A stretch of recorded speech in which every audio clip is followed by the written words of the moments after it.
Let's go. Stop.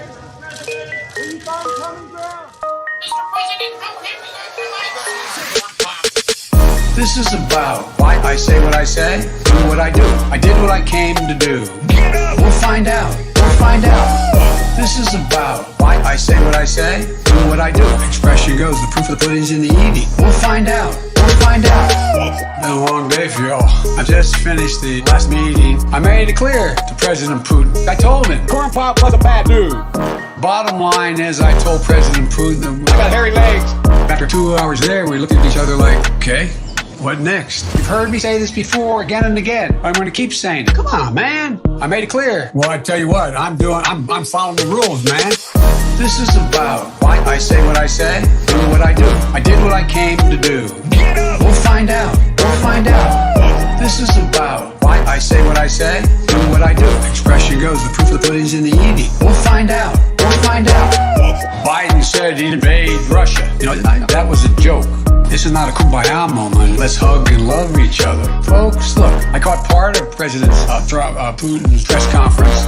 I told him, come on, man. I'm going to keep saying it. Come on, man. And so it was kind of after well, anyway. This is about why I say what I say, do what I do. I did what I came to do. We'll find out. We'll find out. This is about why I say what I say, do what I do. Expression goes, the proof of the pudding's in the eating. We'll find out. Я думаю, что для всех очевидным является тот факт, что президент Байден, когда конкретно там завтра, послезавтра, это вопрос коллеги на рабочем уровне определяться с составом этих делегаций. Не было никакой враждебности, наоборот, наша встреча происходила, я думаю, ничего сложного не скажу. Это будет понятно, Торговые отношения, да, еще говорили о сотрудничестве в Арктике. This is about why I say what I say, do what I do. I did what I came to do. We'll find out. We'll find out. This is about why I say what I say, do what I do. Expression goes, the proof of the pudding's in the eating. We'll find out. We'll find out.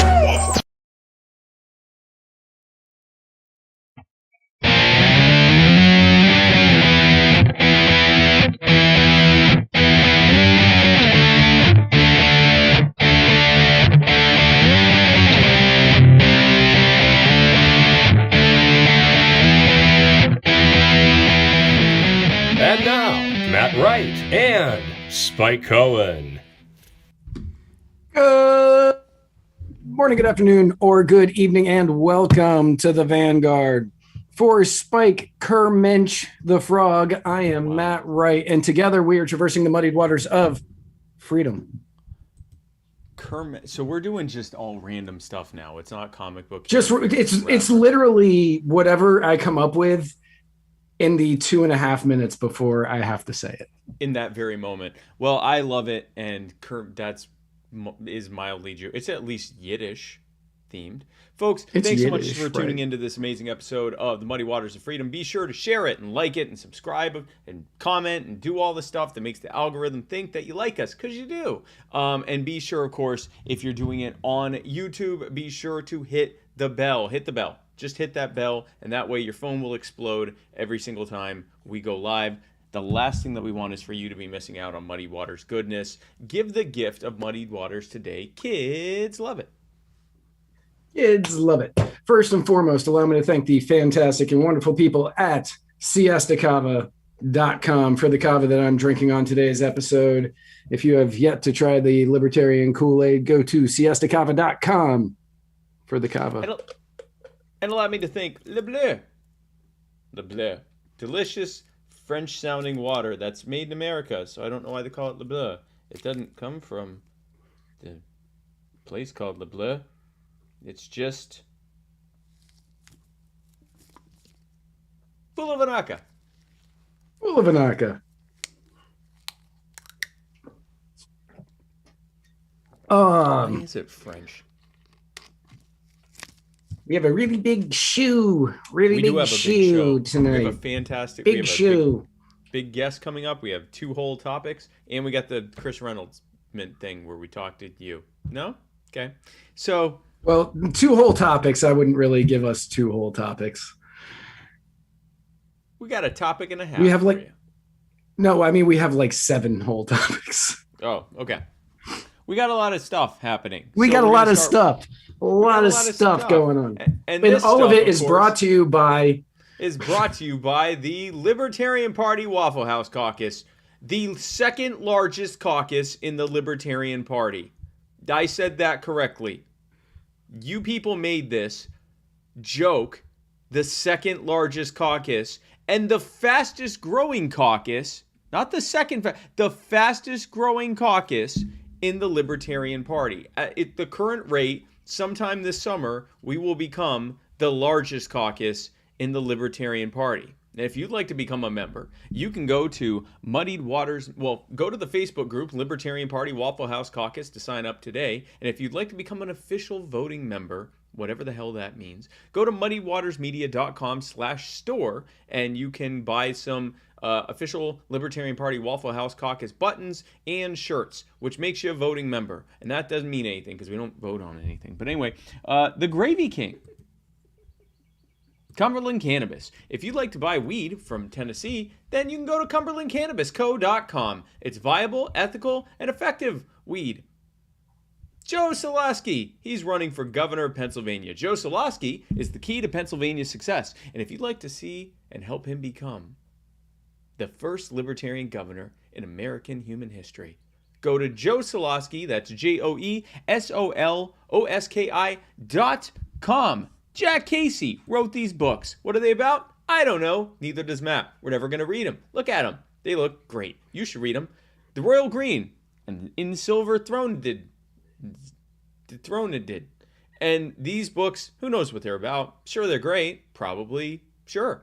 And they're written by Jack Casey. That's all anyone needs to know. They're written by Jack Casey, possible cult leader Jack Casey. I don't know what to tell you about these books. Actually, I do know what to tell you. If you go to theroyalgreen.com, you can buy them today. And he has a third book coming out sometime this summer, which it already is, so I don't know why it's not out yet. But anyway, and it's called Crowned by Gold. And he said if you buy 10,000 of them together, he will rename it to whatever you want it to be, because then he'll be rich. And he doesn't care what it's called anymore. Also, Mudwater. Yay, Mudwater. I forgot what the thing I want to say. Oh, this is a very well-named product for this show because we're called the Muddy Waters of Freedom. Get it? Mudwater.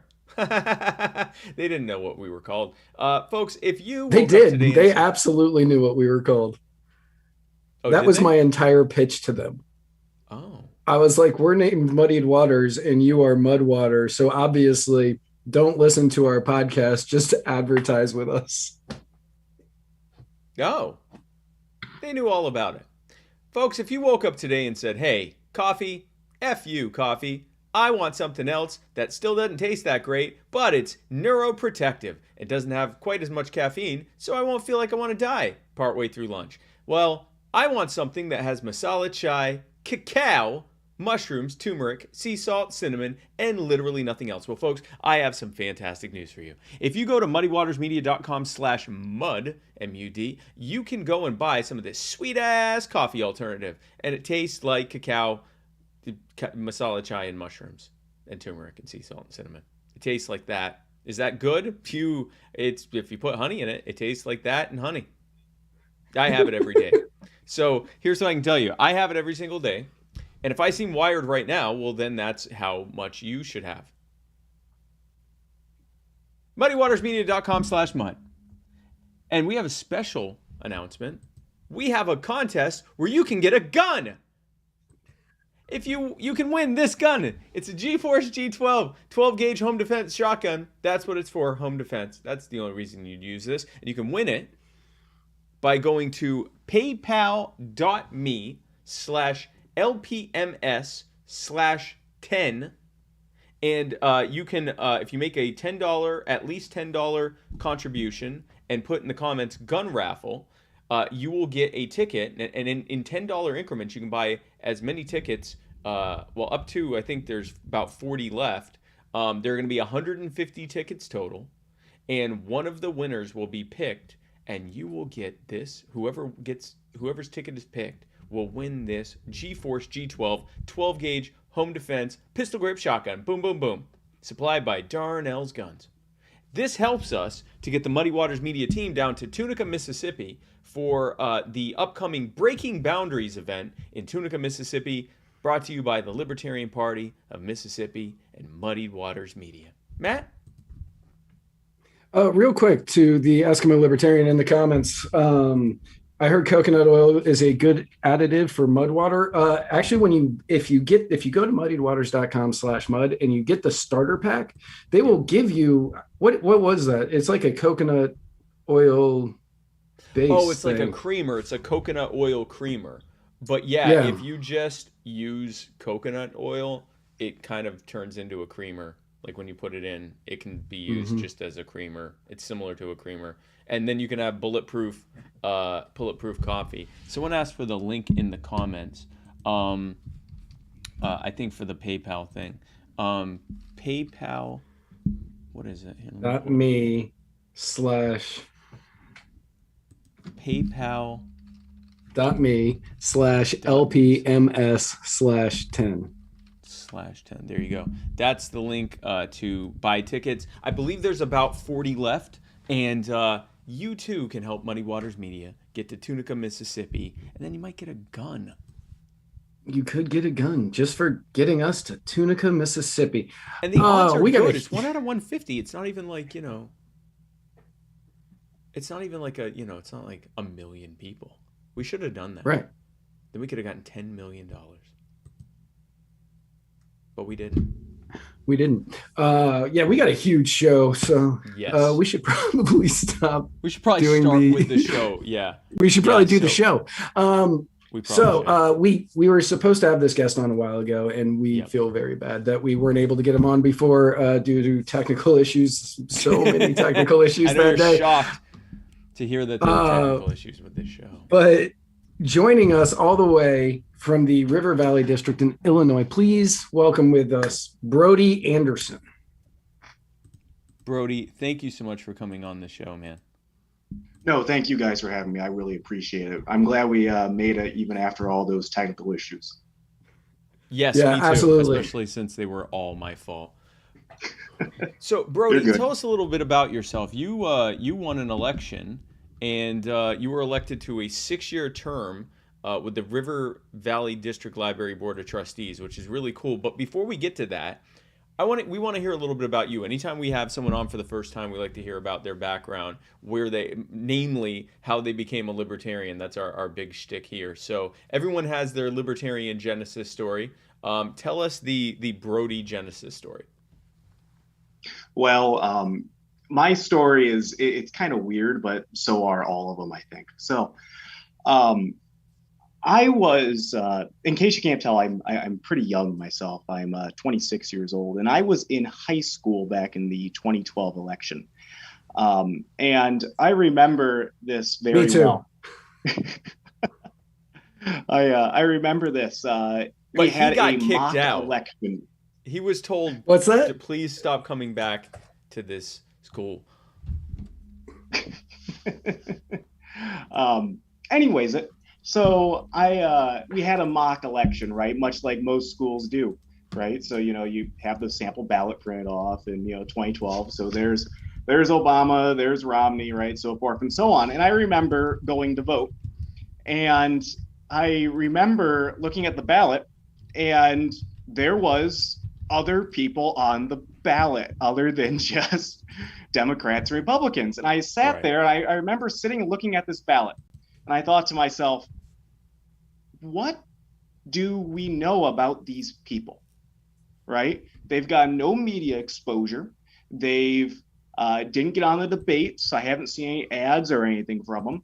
So I remember sitting there and I thought to myself, well, this is bizarre. I don't know anything about these people. And me being a curious person by nature, I went home that evening and started Googling and looking up things. And sure enough, it put me on the path of Governor Gary Johnson and Jim Gray. And I've been kind of riding the coattails ever since. I did my own research, and I'm like, yeah, I kind of agree with this party more so than the other parties.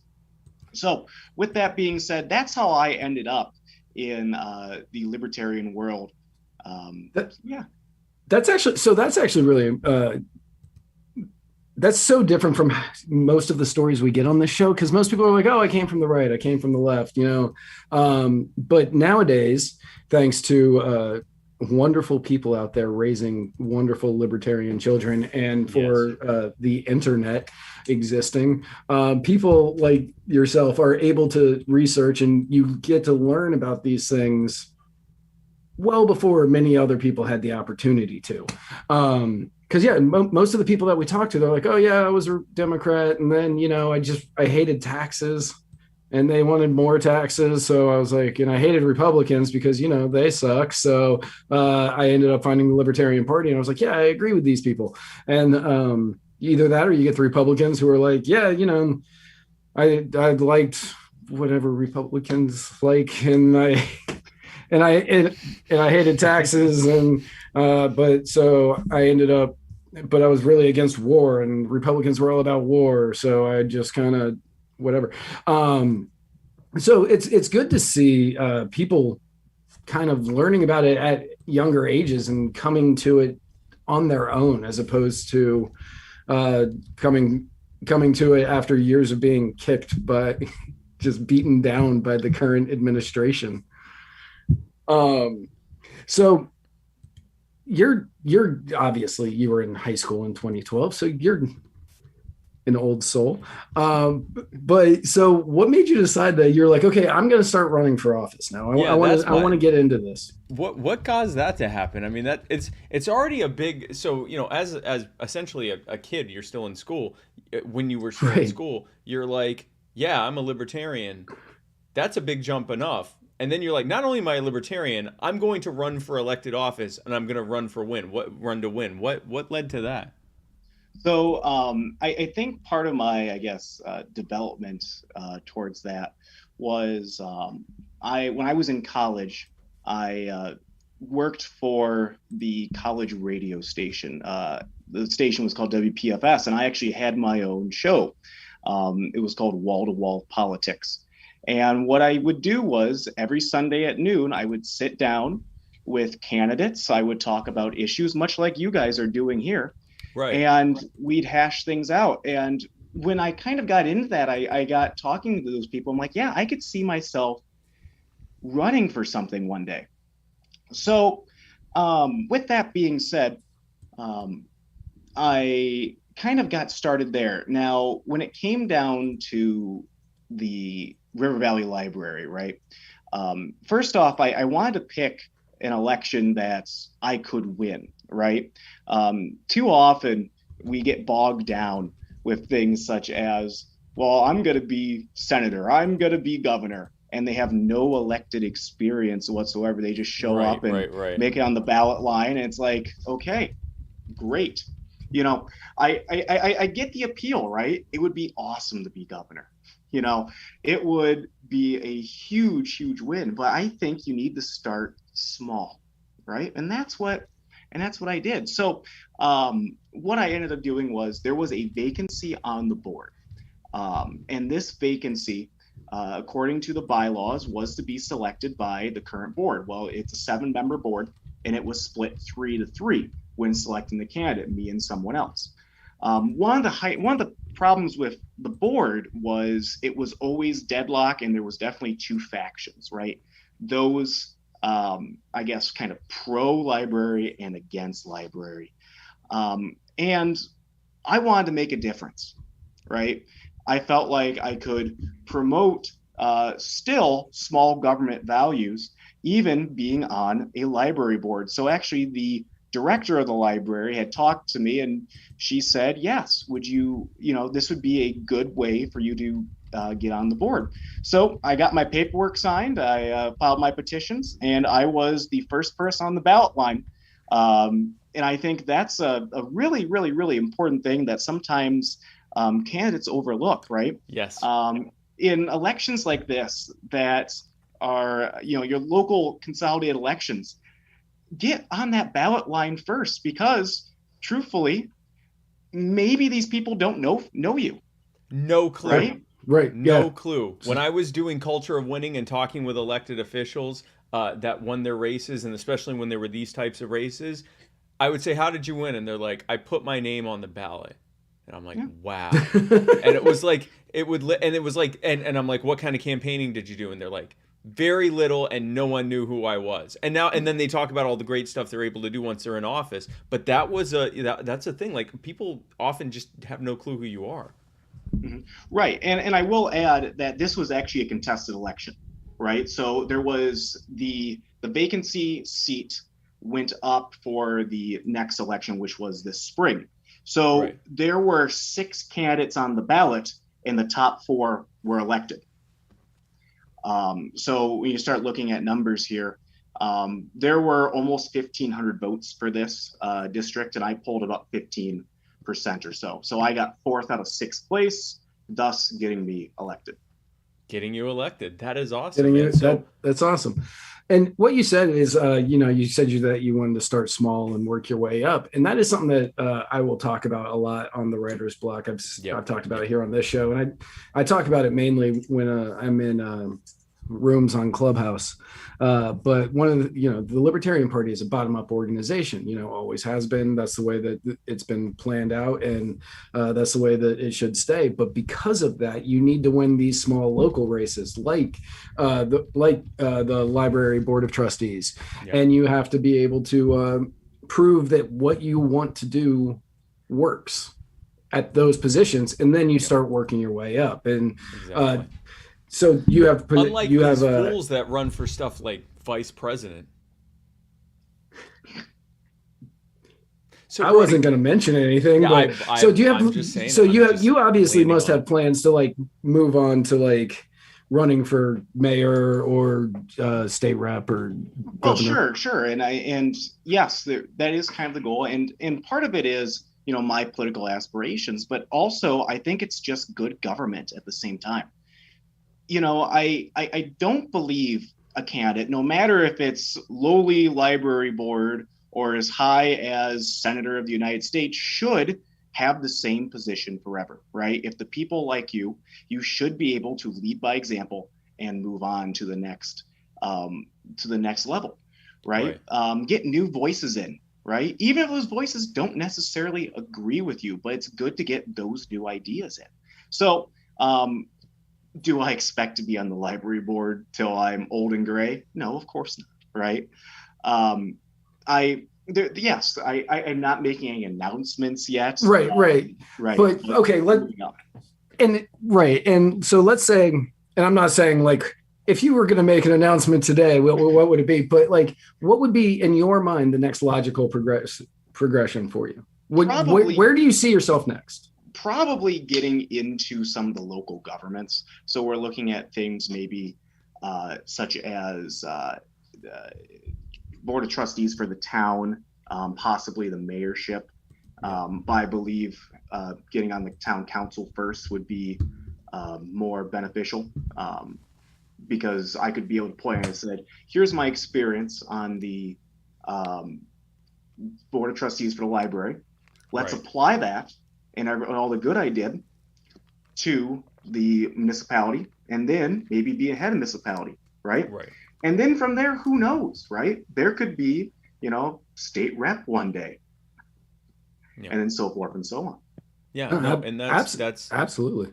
Yeah, and this is, we wanted to bring this up, and part of why we wanted to bring you on is the Libertarian Party congratulated you among all the other candidates who won when you won your race for library trustee, and rightfully so. Yeah, and rightfully so. Like it is, we are a small party. We're the 3rd largest party, but that makes us considerably smaller than the other 2. And we are showing that we are, building that grassroots level of support and good governance, and working our way up to the bigger races.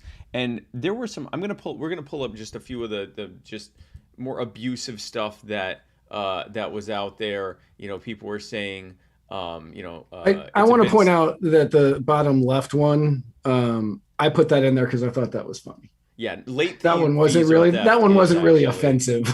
Yeah, no, that's actually a good one. But a lot of, just typical stuff. It's a bit sad. This is worthy of posting on a national page. Is this meant to be a joke? Wow, we're really moving up with District Library Board of Trustee winning seats. And here's the thing, and maybe you can speak to this. We often hear as libertarians, well, if you want to try to win for president or Congress or governor, first you got to win some local races, which we do. We've won hundreds of local races, but they'll say you got to win with some local races.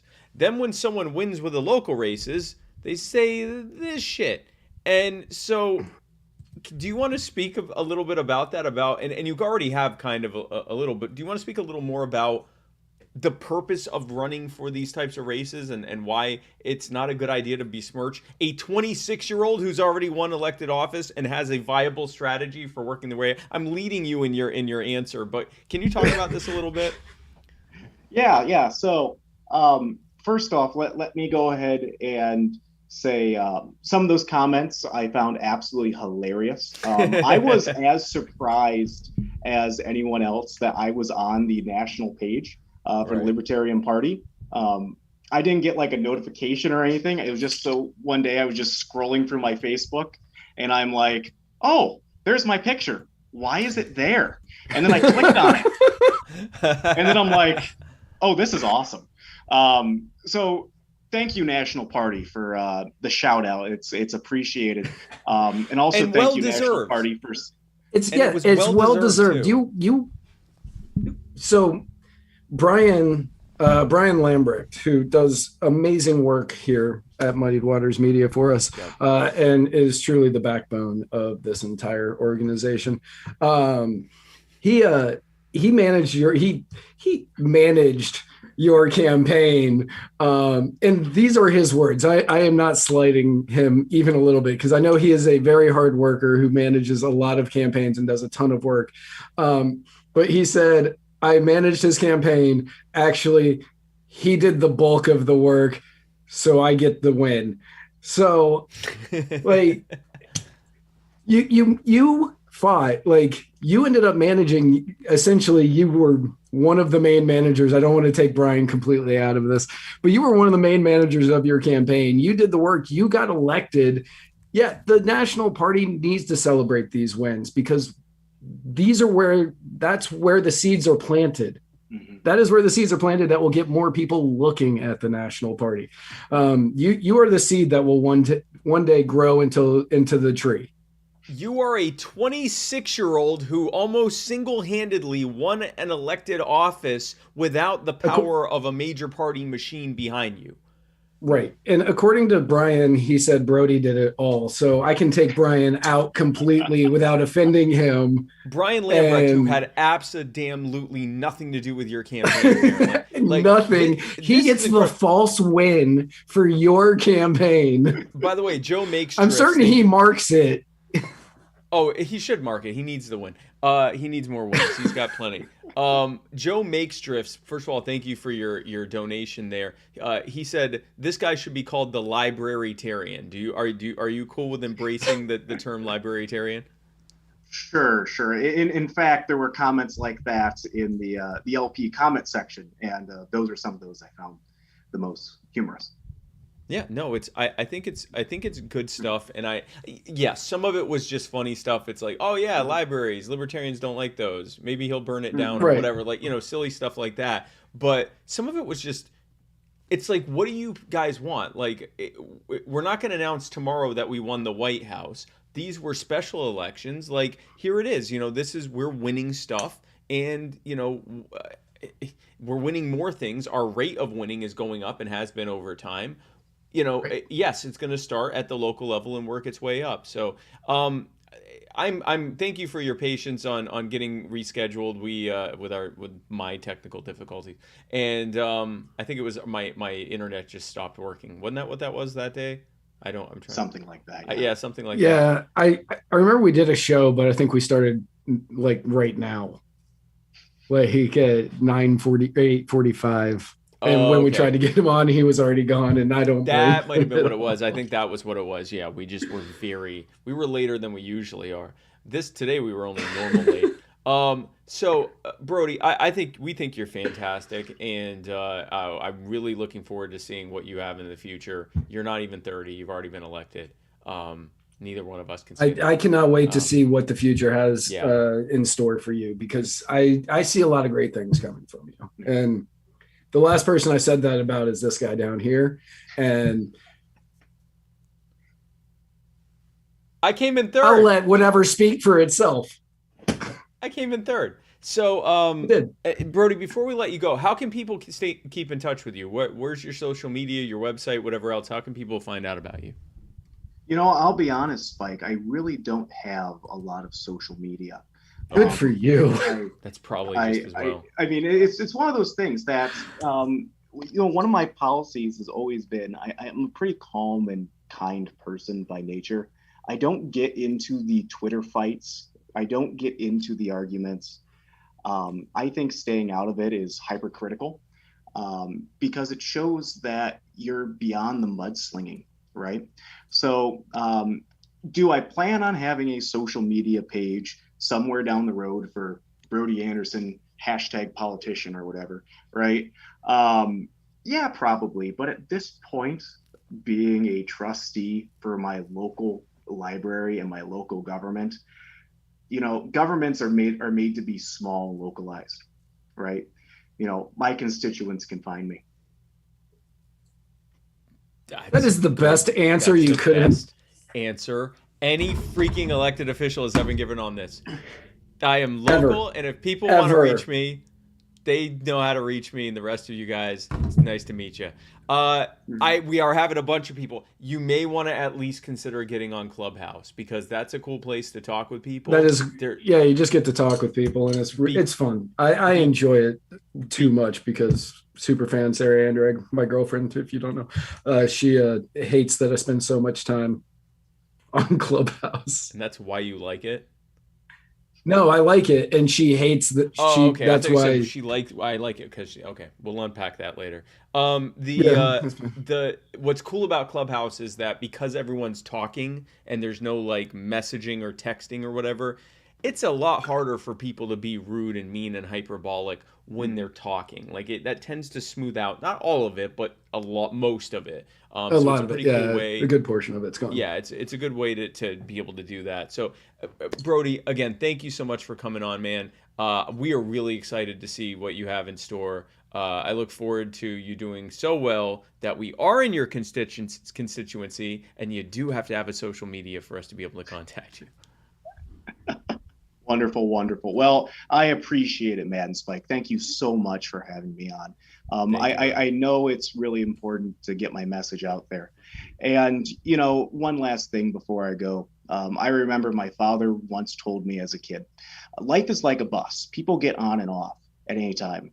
And I think the liberty movement's the exact same way. I might not go as far as anarchy or some of the other forms of libertarianism, but we're all pushing the right direction. And I think that message of unity and pushing the right direction is the most important message that we can have, especially with some of the recent fights that have been going on inside the party. Yes. Amen. Amen. Can we get this kid running for governor or something? Brody, we're going to stay in touch with you. You're 26, so eight years. So we're looking at 2028, you can run for president, right? Yes. Yeah. I like how you knew that answer already. You were like, yeah, because I definitely thought about that. Then it's city council, then it's state rep, then it's Congress, then it's president. Right. It's stepping stones, just like everything else. And I think that can happen every 7 years. Every 2 years, he's moving up. This guy. I'm sorry, I keep calling you a kid. I'm an old man, and I keep calling you a kid. This grown man, this young man, want to raise himself. Anyway, Brody, we love you. Thank you so much for coming on, man. And we look forward to hearing more from you in the future. Yep, I cannot wait to have you back on. Yeah, I cannot wait to have you back on. I'll take you up on that. I promise. When you win the gubernatorial race. Thank you, man. Thank you, guys. Have a good night.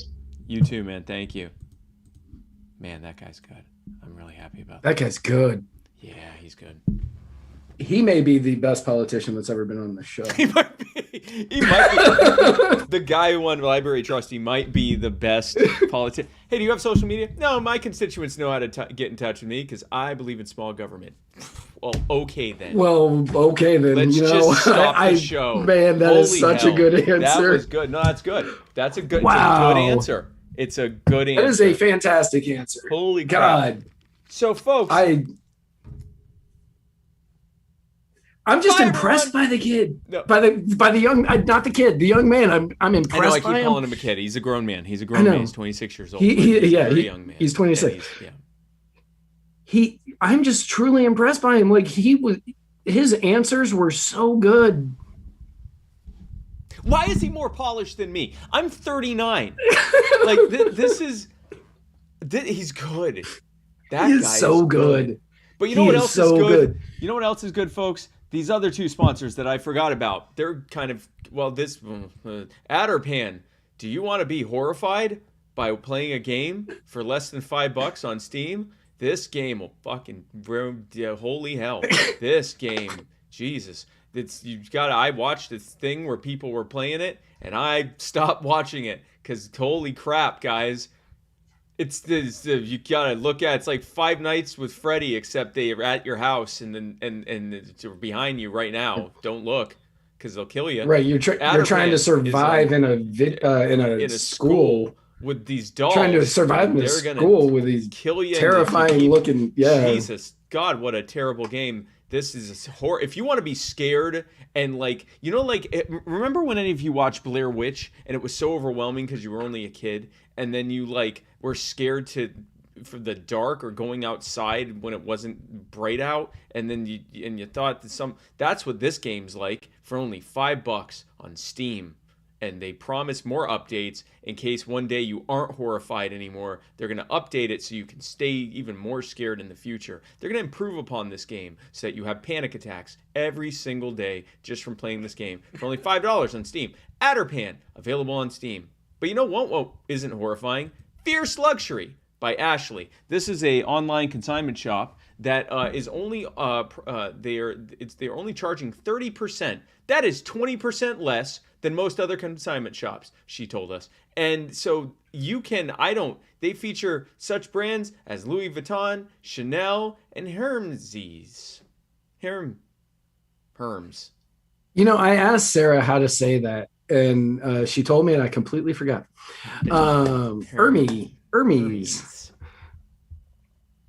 Hermes. Yep. So you can go to Fierce Luxury by Ashley and see what she has. And if you want to consign with her, you can sign right up there as well. Thanks, Ashley. And those are our other sponsors. And again, get a gun. Get this gun. 12 gauge. Get that gun.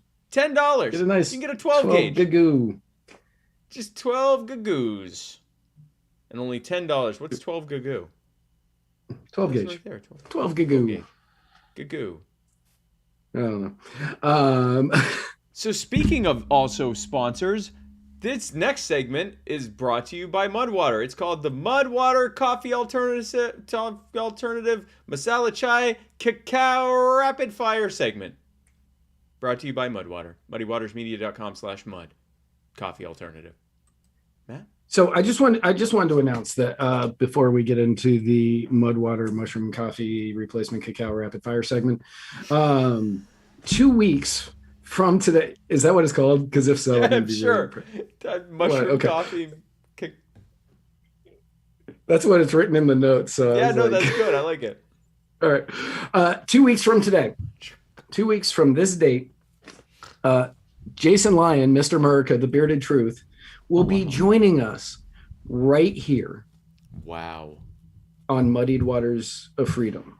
Noted non-top fan, Jason Lyon.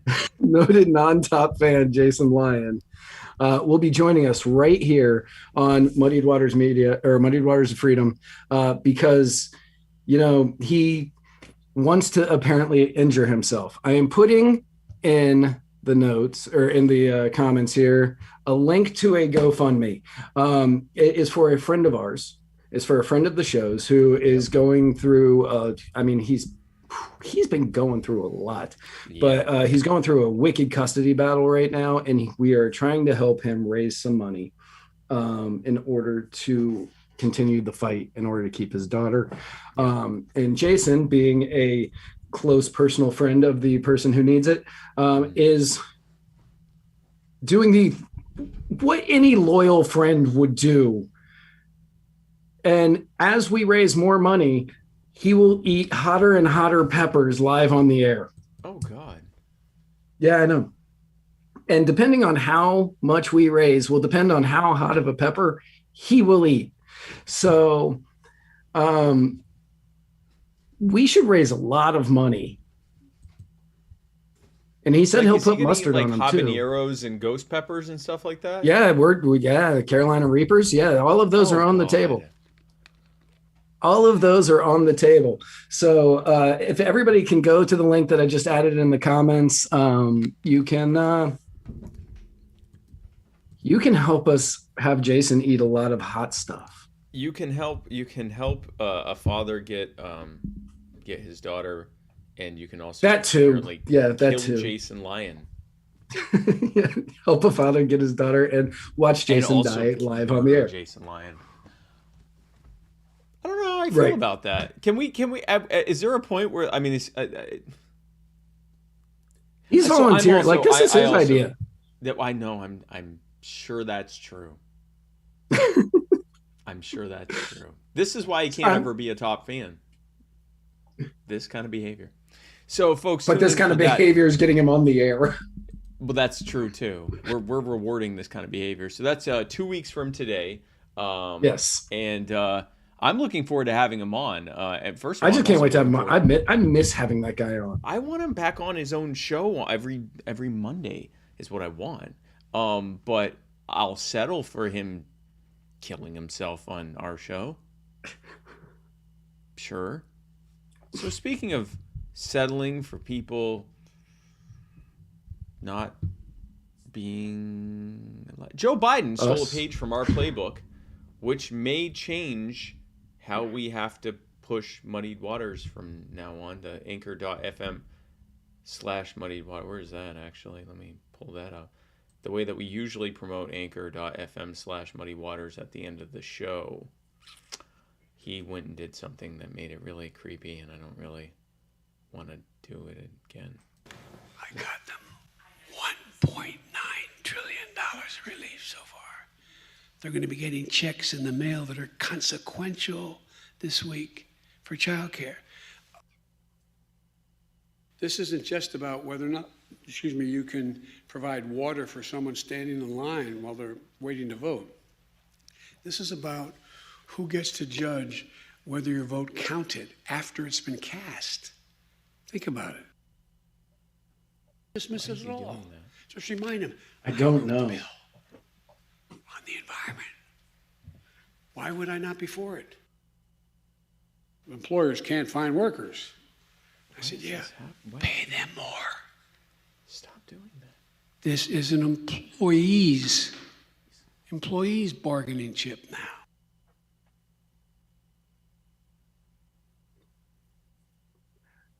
So he's stealing our shtick. Yeah, what is this?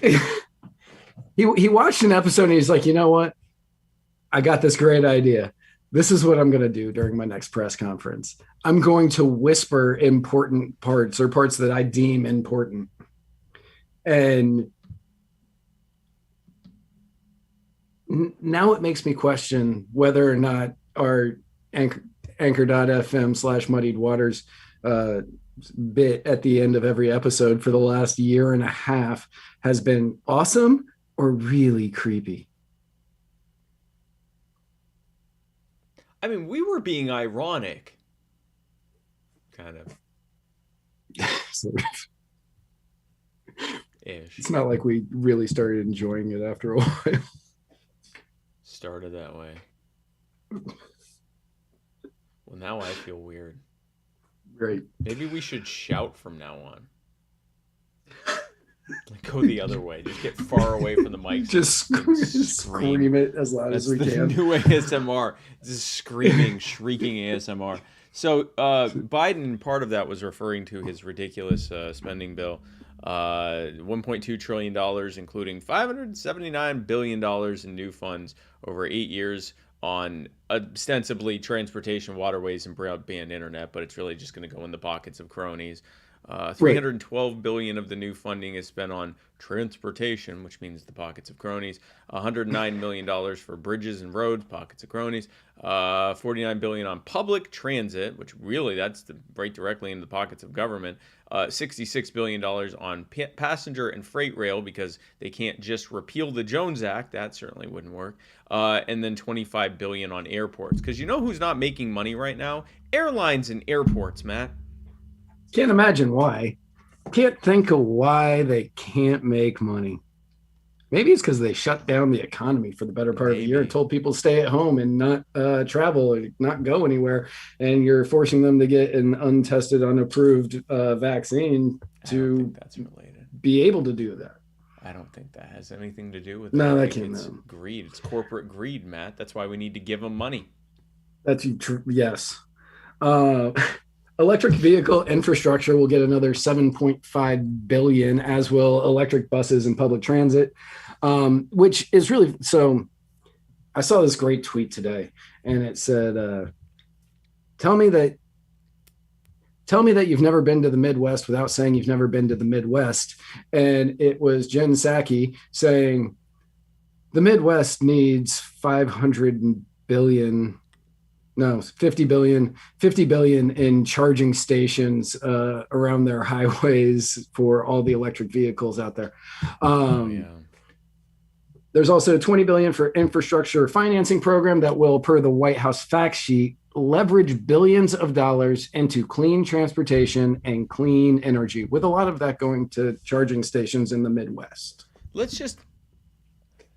Have you ever said to yourself, oh my gosh, if the government doesn't open some more gas stations, I don't know how I'm going to be able to fuel my vehicle? No, because they don't need that.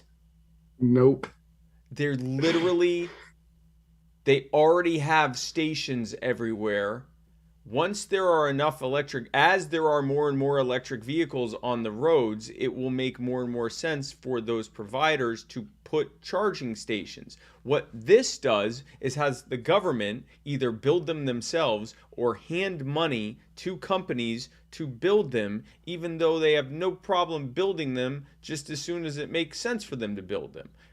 Which means that if they haven't done it yet, there's no real demand for it.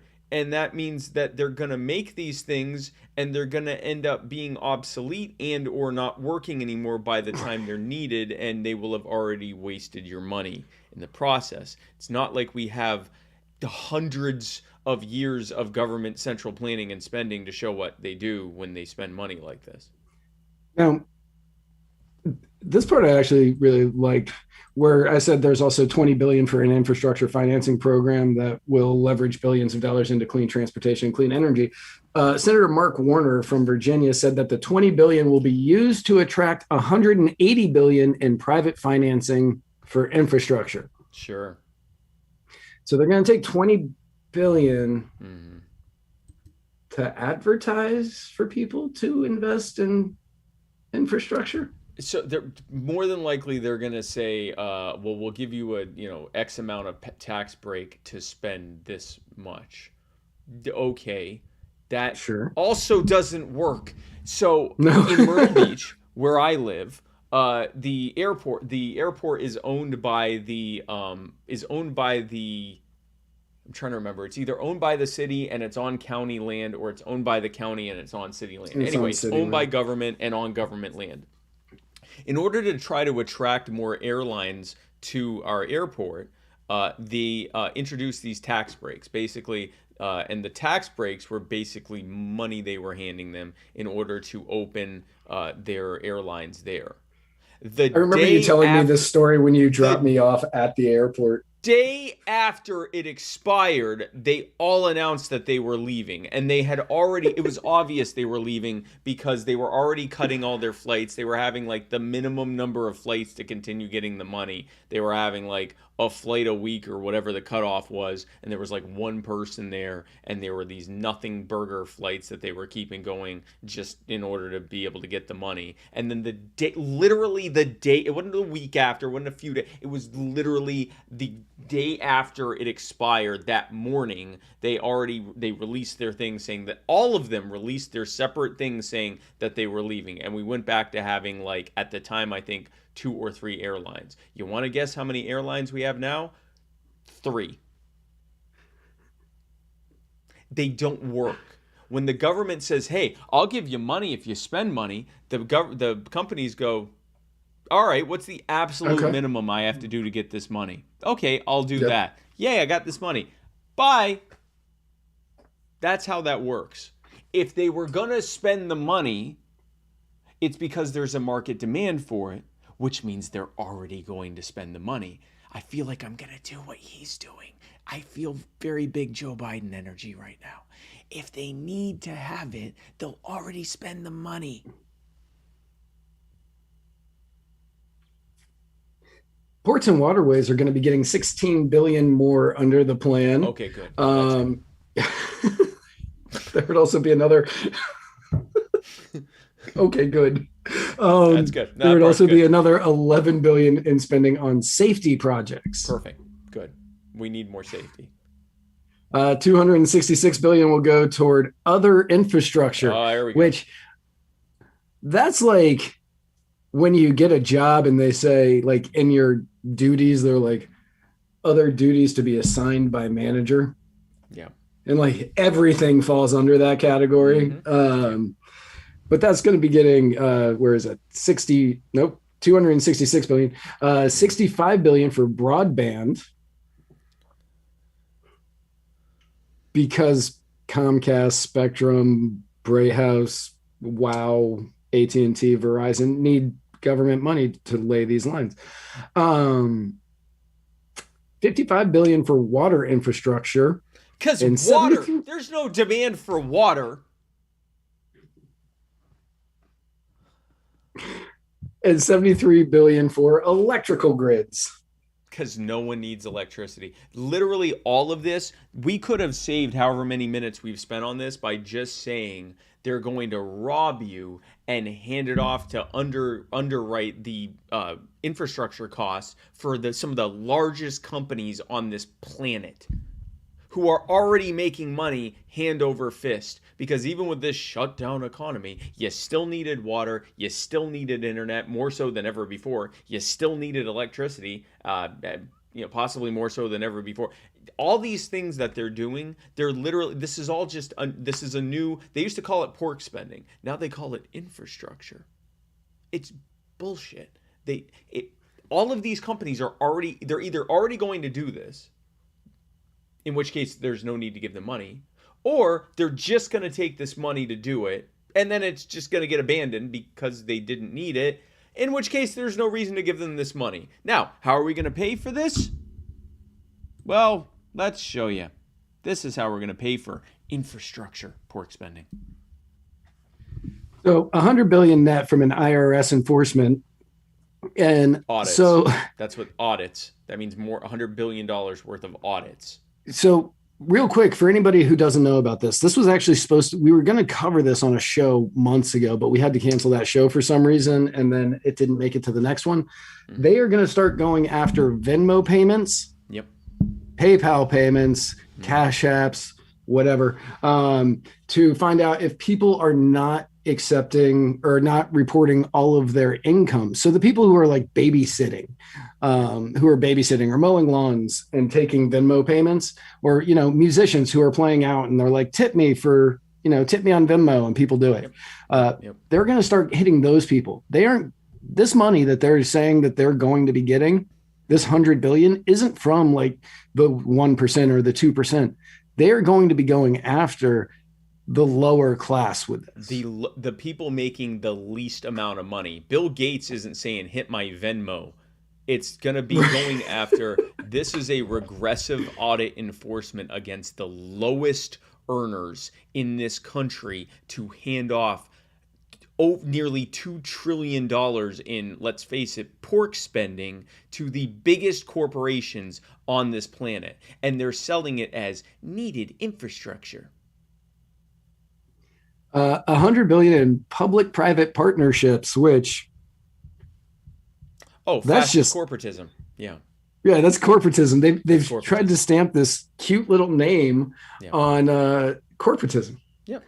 Mussolini's idea for how economies should be run. 80 billion on user interface program integrity. 65 billion on. Is that not unemployment insurance, or is that? Yeah, that's probably unemployment insurance. Okay. I saw so UI they're gonna and steal $80 billion from unemployment insurance. Yes. Wow. Oh, because they had all the people stealing money from unemployment, so they're going to go after the insurance in order. Oh, so it's never going to happen. Okay, so they're never going to get that money. Right. 65 billion Spectrum sales, 60 billion dynamic scoring, 30 billion in toll credits, and 25 billion in right. 25 billion in recouped unemployment insurance ARP supplements. Oh, dynamic scoring. That means total bullshit. So dynamic scoring is saying, well, it's going to cause this much more economic expansion and we're going to get that much more tax revenue from it. In other words, we made it up. So 80 billions is never going to happen, because whenever a government says we're going to find and root out waste, fraud, and abuse, which is what program integrity is, that never happens. When they say we're going to $60 billion dynamic scoring, we're gonna create the economic growth and get this much more. That's not going to happen. And the public-private partnership. I'm not sure exactly how they expect that to bring in money when it's actually going to cost money. Fascist corporatism costs money. They definitely will get the toll credits, and then 25 billion in recouped unemployment insurance ARP supplement. Gonna go ahead and doubt that's gonna happen, but let's say that's gonna happen. We are looking at. And if you listen to. If you listen to the Committee for a Responsible Federal Budget, they estimate that the 100 billion net that the IRS from IRS enforcement, which is going to cost 40 billion in new spending, they are estimating that it would only bring in about 60 billion in new revenue, which is a lot less. Yeah. Also, let me see here. I'm not sure what are they saying Spectrum, the internet company, sales? I don't know. I don't know what that is, but let's give. I would like to say I did more research. But yeah, no problem. Let's give them the benefit of the doubt and say that that's a real thing that's going to happen. I strongly doubt it is. We already have $240 billion here. That is absolute bullshit and is not going to happen. So based on that, you know where that's going to come from? More of that IRS enforcement and tolls. In other words, if you're poor, screw you, poor people. And middle-class people, you're going to pay the vast majority of the cost of this handoff that they're giving to the wealthiest people in this country. Again. That's why he's whispering it, because he's hoping you don't hear it. Oh, but that's okay, because he's going to give you some checks if you have kids. You have to pay for that, too, with interest later. And so will those kids, and kids that haven't even been born yet. They're going to have to pay that off with interest as well. But in addition to that, they're going to rob you and give it to the top 0.001%. Infrastructure.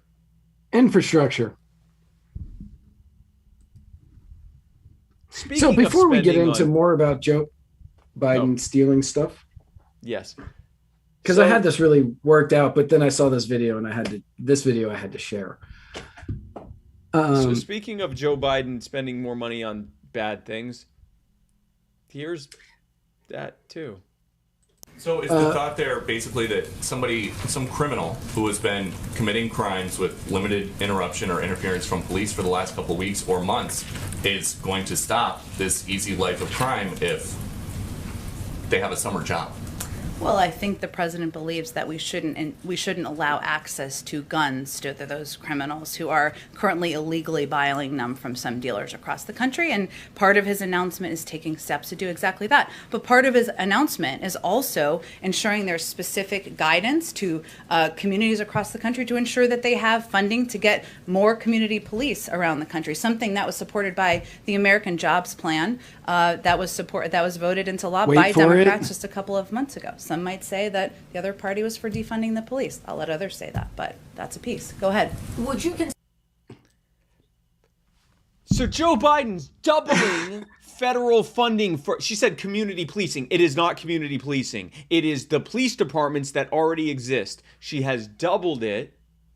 And is now, this is, okay, so if you were one of these poor hapless fools who said, well, I'm voting for Joe Biden because I think that Black Lives Matter, and I think I'm sick and tired of seeing the police running roughshod over the most marginalized people in this country. Joe Biden said, hey, I got a black woman for VP. Corn Pop was a bad dude. Don't look at my 50-year-long record.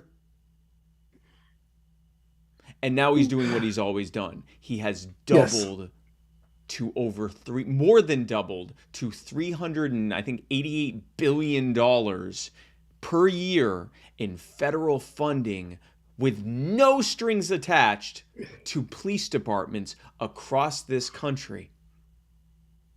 And he's threatening to implement gun control, making sure that the only people who have guns, especially in the urban communities, the communities that are the most hard hit by crime and police brutality, that the only people that have guns there are criminals and the police.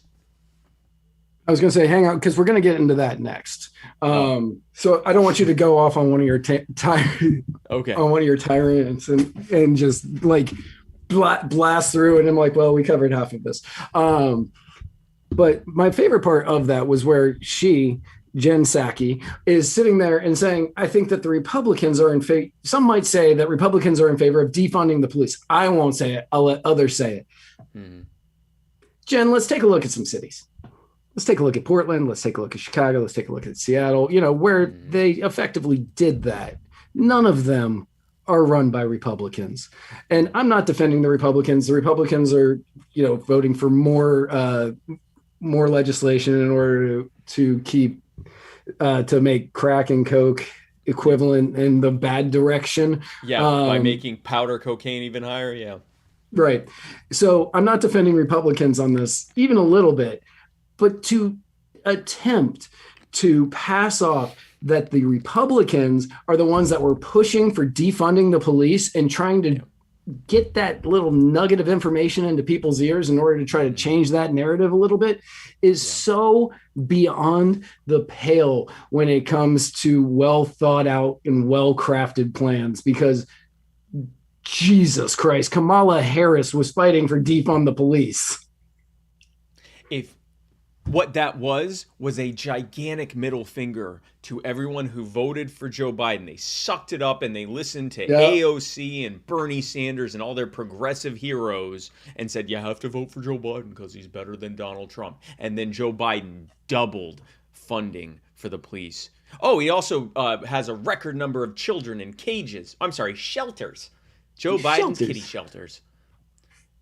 You got screwed. You got played. Maybe next time you won't do that. If you're not going to vote libertarian, vote green. Don't vote, whatever. Stop voting for blue MAGA, because that's what they are. Yeah. And they're way more brazen with it, too. The way that the Republicans are way more brazen with gun control, because who's going to stop them? They're Republicans. Democrats are way more brazen when it comes to police brutality and the war on drugs and putting people in cages and using them for free prison labor. Look at where most people get arrested and imprisoned. It's in blue cities and blue states because they get away with it way more than the Republicans do. The Republicans talk all that crap about doing stuff, and they certainly aren't helping. But the Democrats get away with way more of it. The same way that Republicans get away with way more gun control, way more funding for abortion, way more all the stuff they say they're against, debt spending and stuff like that. The Democrats there's no one that can hold a candle to Democrats when it comes to using that. It's fitting that they're blue because they are the main arbiters of the thin blue line. You said doubled. I thought he like more than doubled it. I thought he was like he more than doubled it. He almost it was I think 40 billion away from tripling it. Okay, that's what I was thinking. It was like somewhere around there, but yeah, it went. And at those numbers, you can almost say tripling. Like 40 billion at that number isn't that big of a deal anymore. You can say tripling far easier than you can say the Republicans were for defunding the police, but that was a gigantic FU to most of Joe Biden's voter base, who, by the way, isn't paying attention anymore. They're just so happy Donald Trump's not in office anymore because I can't stand those tweets. Yes. So happy we don't have mean tweets anymore. So speaking of Joe Biden and not mean tweeting, he stole a page right out of Eric Swalwell's book. And many of you may remember Eric Swalwell tweeting that it would be a short war, my friend. The government has nukes, too many of them, but they're legit. I'm sure if we talked, we could find common ground to protect our families and communities, in which a sitting congressman essentially threatened all gun owners with nuclear weapons. With nukes. Nukes. And you, as logical and rational people, probably thought, well, that was really stupid. And I can't believe that somebody in the House of Representatives would say something so dumb. Thankfully, even the moronic president that we had November 16th of 2018, he would never say anything like that dumb, and probably nobody after him. Yeah. The Second Amendment, from the day it was passed, limited the type of people who could own a gun and what type of weapon you could own. You couldn't buy a cannon. Those who say the blood of patriots. I'm going to play that first part again. The Second Amendment, from the day it was passed, limited the type of people who could own a gun.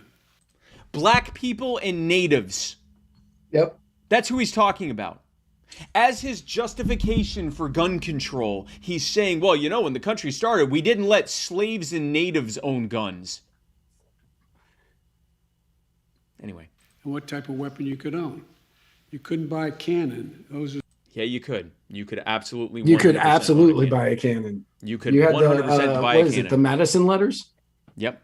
You could 100% own anything that the government had. You could have cannons, rockets, everything else. You know who couldn't even have a 6-shooter? Black people and natives. Say the blood of patriots, you know, and all the stuff about how we're going to have to. You know the thing. Move against the government. Well, the tree of liberty is not water with the blood of patriots. Actually it was. What happened is that there never been, if you wanted to think you need to have weapons to take on the government, you need F-15s and maybe some nuclear weapons. The point is that there's always been the ability to rationally limit the type of weapon that can be owned and who can own it. Rationally limit. He just said it was rational. Everyone's getting caught up in the fact that he talked about nukes and F-15s. The real buried lead there is that he said it was rational that the government told black people and natives that they couldn't own weapons to protect them against the U.S. government infringing on their territory and genociding them, and the Ku Klux Klan, or at that point it wasn't the Klan, it was just their owners, and later the Ku Klux Klan, to defend themselves against that so that they could actually try to live their lives without being constantly threatened by terrorism. Him using rational is no different than when you will hear people say common sense gun control. Like, it's the same thing. It's the same argument. What they're saying is they are the same words, but he's just switching it up a little bit.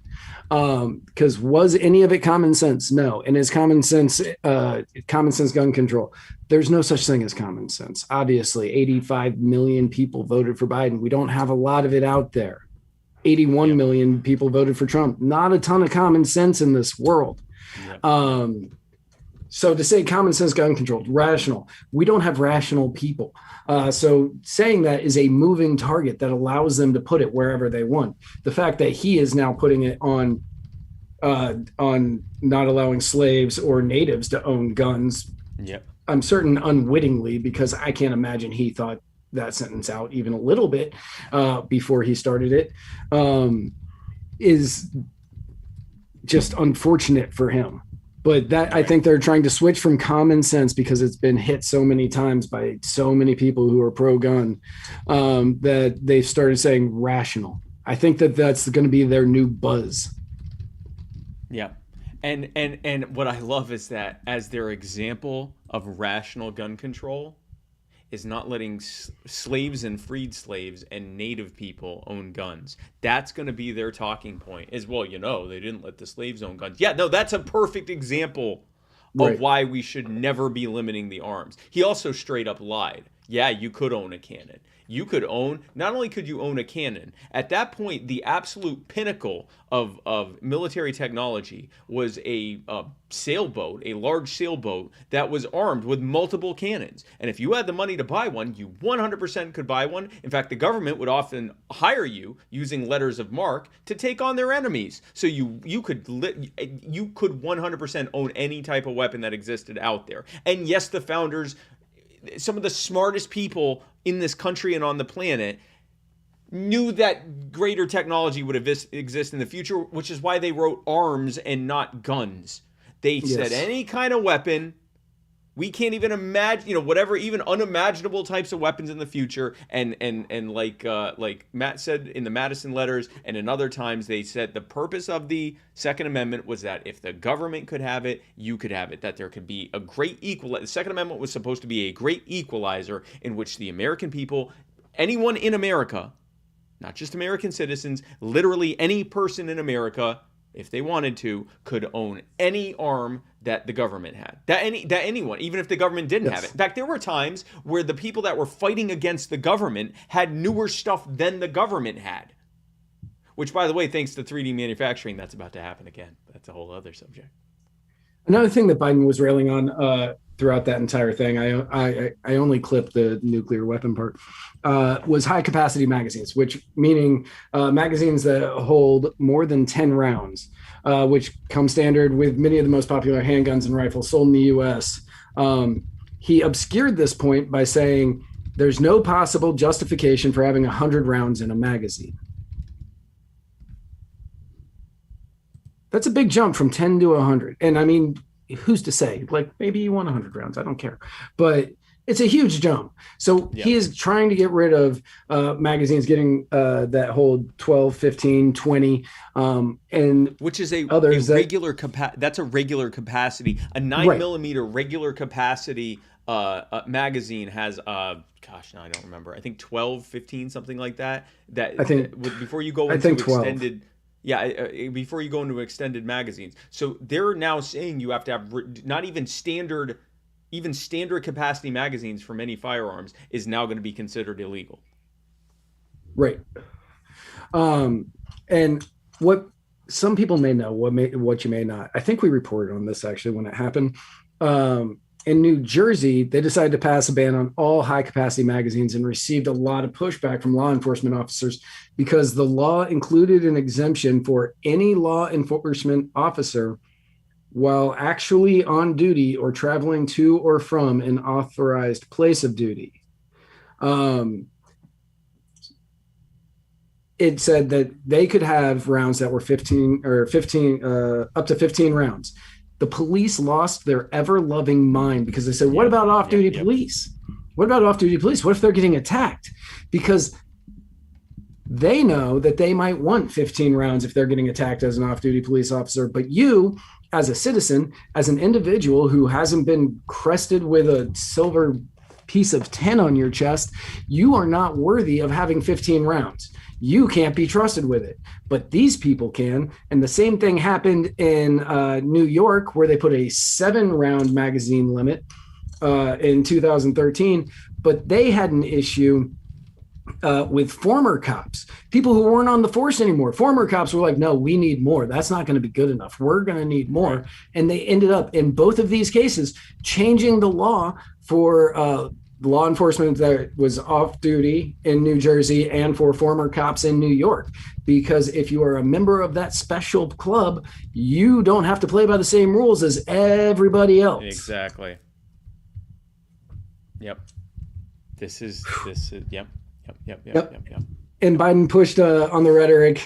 This quote makes me so happy. Biden pushed on the rhetoric on the Second Amendment only being for self-defense, saying no one needs to have weapons that can fire over 30, 40, 50, even up to 100 rounds, unless you think the deer are wearing Kevlar vests or something. And he thought the line was so good, he repeated it and said, what, do you think the deer are wearing Kevlar vests? Which created a trend on Twitter where people were saying, no, I don't think it was a deer wearing Kevlar vest that came in and raped my 80-year-old grandmother while they robbed her. No, I don't think it was. And just going through this long list of terrible stuff that happened, because they aren't deer wearing Kevlar vests that you need this for. This is for your self-protection. Yeah. No, it wasn't deer who no-knock raided the wrong house and threw a grenade in and almost killed my toddler. And yeah, you have a legal right to defend yourself against that. And a moral right as well. Doesn't matter if it's legal or not. Because that's what the Second Amendment's for. Yes, it can be used for fun shooting events like the upcoming Shoot with Spike and the Philosopher event in Tarpon Springs, Florida. That's going to be happening on Saturday, July 17th in the Tampa Bay area. And if you go to my social media, you can actually, if you go to spikecohen.com, you can find out more about that event. Yes, it's for that. And yes, you can use it to defend yourself against private sector home invaders or thieves or someone trying to hurt you. But that's not actually what it's for. It's so that government remembers that they're also human beings with soft bodies that can catch lead, and that helps keep them under control. Which is why every single time the government tries to infringe on your rights, the first thing they do is grab for your guns. So the fact that he is threatening to grab so hard, which, by the way, a lot of this isn't going to happen. This is the Democrat threats, and the Republicans go, oh my gosh, we're going to fight tooth and nail because we're fighting for your right to keep and bear arms. And then when that fails, we go, oh yay, the Republicans protected our right to keep and bear arms. And then the Republicans get into office and go, well, you can't have this, you can't have that, you can't have this, you can't have that. And we go, well, I guess we just got to go with it because the Democrats are worse. It's good cop, bad cop. But regardless, all of this is about shaming people who believe that they should be able to protect themselves against anyone. If a citizen has no business owning these weapons, then people who are far more likely to use them in bad ways, in other words, people who work for the government, have no business in hell of using them or owning them. Also, the reason he said, do you think the deers have Kevlar vests is because he forgot he already said it. Fair. After plagiarizing us and then plagiarizing Eric Swalwell, he stole a page from the last 70 years of foreign policy by directing military forces to conduct defensive precision airstrikes against facilities used by Iran-backed militia groups in the Iraq-Syria border region. Yeah. Welcome to the 17th term of the Eisenhower administration.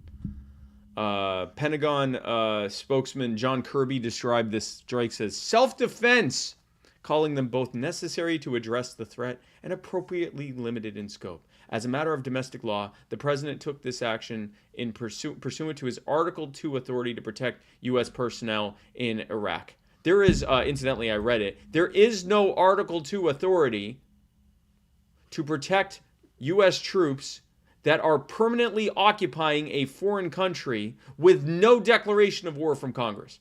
In fact, there's actually, you can't do that. Right.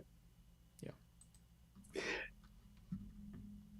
Senator Chris Murphy, Democrat from Connecticut, he said, my concern is that the pace of activity directed at U.S. forces and the repeated retaliatory strikes against Iranian proxy forces are starting to look like what would qualify as a pattern of hostilities under the War Powers Act. Really? Both the Constitution... Yep, really. Both the Constitution and the War... Both the Constitution and the War Powers Act require the president to come to Congress for a war declaration under these circumstances. Man, This war is starting to look a lot like a war. This war looks so much like a war that you're not supposed to be fighting. These freaking murderous sociopaths. Like, we joke about this stuff, but these are all murderers. They're mass murderers. And they have the gall. I mean, he's at least saying it. He's at least saying, hey, you know, this thing where we're fighting other people and they're fighting us back with military weapons, this is starting to really look war-y. And I don't know, guys, like but a war. This looks like a lot like a war. The If last attacks 20, are, the if last we're having 70 years haven't, but this really is starting to look like that. And I don't know, guys. I just read the Constitution, and I'm looking like we're supposed to declare a war. If we are having retaliatory strikes against proxy forces like a war, and there's a pattern of hostility under the War Powers Act like a war, you probably have a war. Pattern of hostility. I don't know. Some people argue that the pattern of hostility 1 in many ways was even more brutal than pattern of hostility 2, just because of the type of warfare that was used during that one. Patterns of hostility that were used during that type one. But I think at least for the U.S., it was the civil pattern of hostility that was the most brutal to the American people. It's a good thing that those were patterns of hostility and not wars. Otherwise, they would have had to have Congress approve them. So at a Wednesday press conference, Biden told state and local leaders they could use the money provided to them as part of the pandemic relief package to fund more police officers and hours. So in addition to the near tripling of money, if you were watching that earlier talk that we had about the Democrats telling all of their supporters, hey, fuck you, we're going to spend as much money as we want on police. If you went, you know what? I think they need to quadruple it or even more. Well, good news, guys, because they figured out a way. Coronavirus relief money that this schmuck leaned in and said, checks are going out. You're going to get a check. $1.9 trillion. $1.9 trillion. It's going to go to the damn police. $1.9 trillion. $1.9 trillion that didn't get spent in the States. And they said, yeah, you know what? Go hire more cops and give them more hours because apparently you all fucking need it. And they're going to make sure to rob your Venmo and raise your tolls to pay for it. And of course, those things are regressive taxes. They're the biggest impact on the people who are the poorest. But that's okay, because it's going to fund the brutal police that don't have qualified immunity, that many of you marched in the streets against, and then voted for this schmuck. I got them 1 point.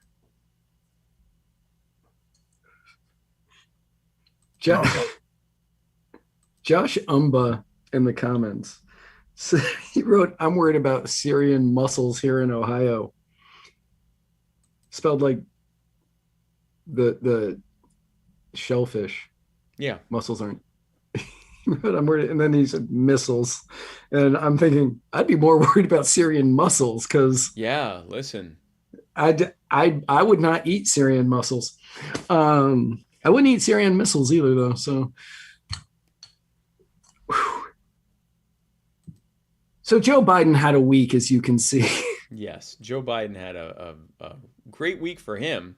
Not so much literally to everyone else. But we do have some good news. What?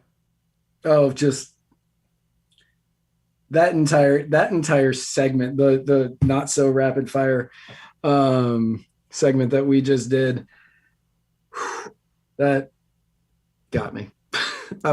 That's what you voted for, folks. That's what you voted for. That's what you voted for. Trump. Because we do have some people that watch us that fell into the, I got to vote for Trump to stop Biden, or I got to vote for Biden to stop Trump. I hope you're watching this. He's not Trump. No, he's apparently worse. Now, if it makes you feel any better, if Donald Trump had been reelected, he would have been worse than he was in his first term. He would have been. Yes. And if you hear this and you are reflexively, you fix your mouth to say anything about January 6th or some shit that Trump said or some nonsense that some Republican said, and you're not focusing on the fact that the people you voted for did the exact opposite and accelerated the exact opposite of literally every single reason you voted against Donald Trump, then congratulations. You have fallen for their bullshit good cop, bad cop routine. And by the way, January 6th, the insurrection, the police let them in half the time. They let them walk right by them. So hard. There are videos of Capitol Hill police opening up the gates so they can go in. You got played so hard.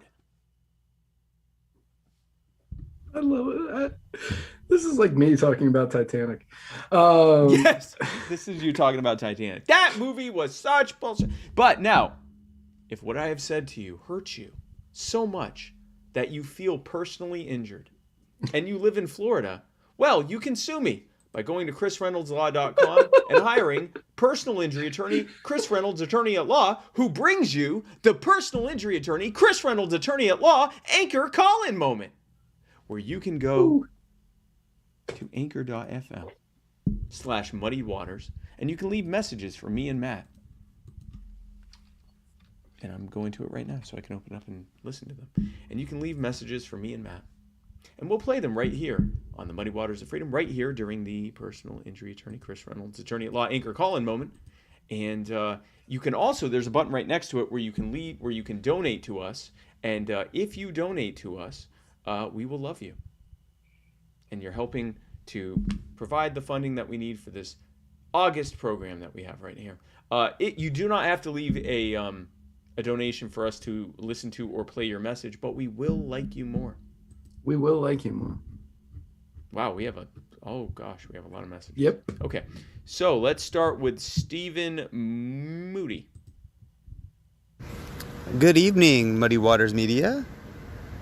I was having a conversation with my coworker today, where we were talking about healthcare in general and how it started to become more expensive because of the government's infringement on the people with licensures and things like that. And he told me I came at it with a very Ron Paul approach and said, what if the reason licensures and things like that arose were because of malpractices that nobody had an avenue at the time to do anything about. Which, it was a good point. We, work together. We have open minds. And I was just curious what you think about it. What came first, the chicken or the egg kind of thing? Well, the pretext for licensures have always been bad actors. Now, of course, that's not true. Sometimes it's been that we shouldn't let black people do this, and so we need to put a fee on it to make sure that they can't afford to get the license to do it. But when that's not the case, when they don't use outright racism, the excuse they often use, and in the medical field this was one of them, was that there was malpractice. There's more malpractice now than there's ever been before. So if that was the purpose of it, mission failed. The government's war against malpractice went a lot like the war on drugs and their war on poverty. We would like to congratulate malpractice for winning the war on malpractice. And I don't think that's what's costing that. I don't think that's what's raising all the rates for everybody across the board. I think it's more bureaucracy. It's more people having to work at healthcare.gov and the different levels of administration that you're now having to go through because the government has some semblance of control over healthcare. So you now have to pay all of these people. And how do you do it? Through the end user. So now everybody's paying more in order to make sure that all of these people that the people we voted into office said, yeah, this is going to be good for our country. And they were wrong. So I don't really think it's the malpractice. I don't think it's the malpractice insurance that's doing it. I think that it's the government. Yep. when you drive up the cost so much and you drive up the regulations so much that doctors can't have their own practices anymore and they have to become employees of large healthcare management companies, which is why those are popping up all over and getting bigger and bigger and bigger, and the number of independent practices is going just into the toilet.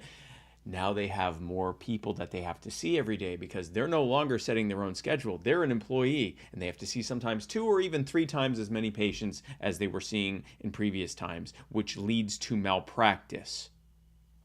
Because even if they are perfect, it's hard enough to keep track of all of the patients that you're dealing with. You're bound to make mistakes. Also, you have less time with them, so you're gonna miss stuff.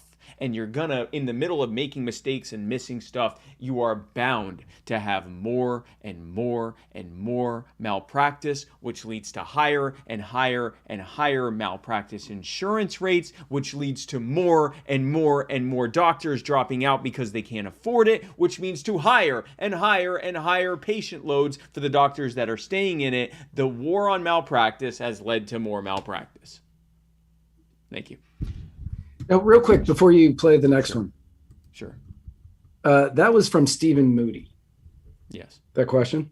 For everybody out there, Stephen Moody is one of our, I think he is our newest patron. I think he donates to the show monthly.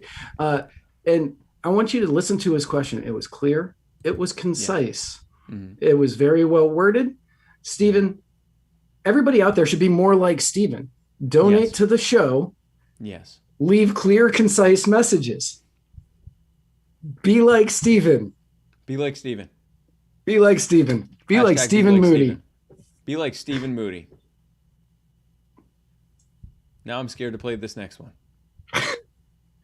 This one's from Michael King. Hey guys, Michael King here. I just wanted to say that not only is it cool that my birthday is mathematically significant to pi, it not only is it cool that I share my birthday with comedic legend Mel Brooks. Yes. But it's also very cool that I share my birthday with the one and only Spike Cohen. Happy birthday, Spike. Well, happy birthday, Michael. Thank you. And not only that, but we also share a birthday with Elon Musk, and our birthday is 69 days after 420. Nice. I had to look that up when I saw that. Yeah, no, I was like, true. No way. Oh, it is. Yeah. And someone wrote, not on leap years, and because they don't understand how leap years work. No, doesn't affect it. Still 69 days after 420. Because April's after February. Doesn't matter. But also, we share our. So the June 28th, 1969, nice, was the Stonewall riot. And June 28th, 1910, 11, 9, 09, 08. In the early 1900s was when Archduke Franz Ferdinand was assassinated, triggering World War I, and eventually World War II, and eventually the Cold War, and then eventually the war in the Middle East. That part's not the best, but the rest of it's pretty cool. Also, it's also Pi Day times 2. What's that? Pi Day times 2. Oh, that's what he threw me for a loop there. Famous birthdays.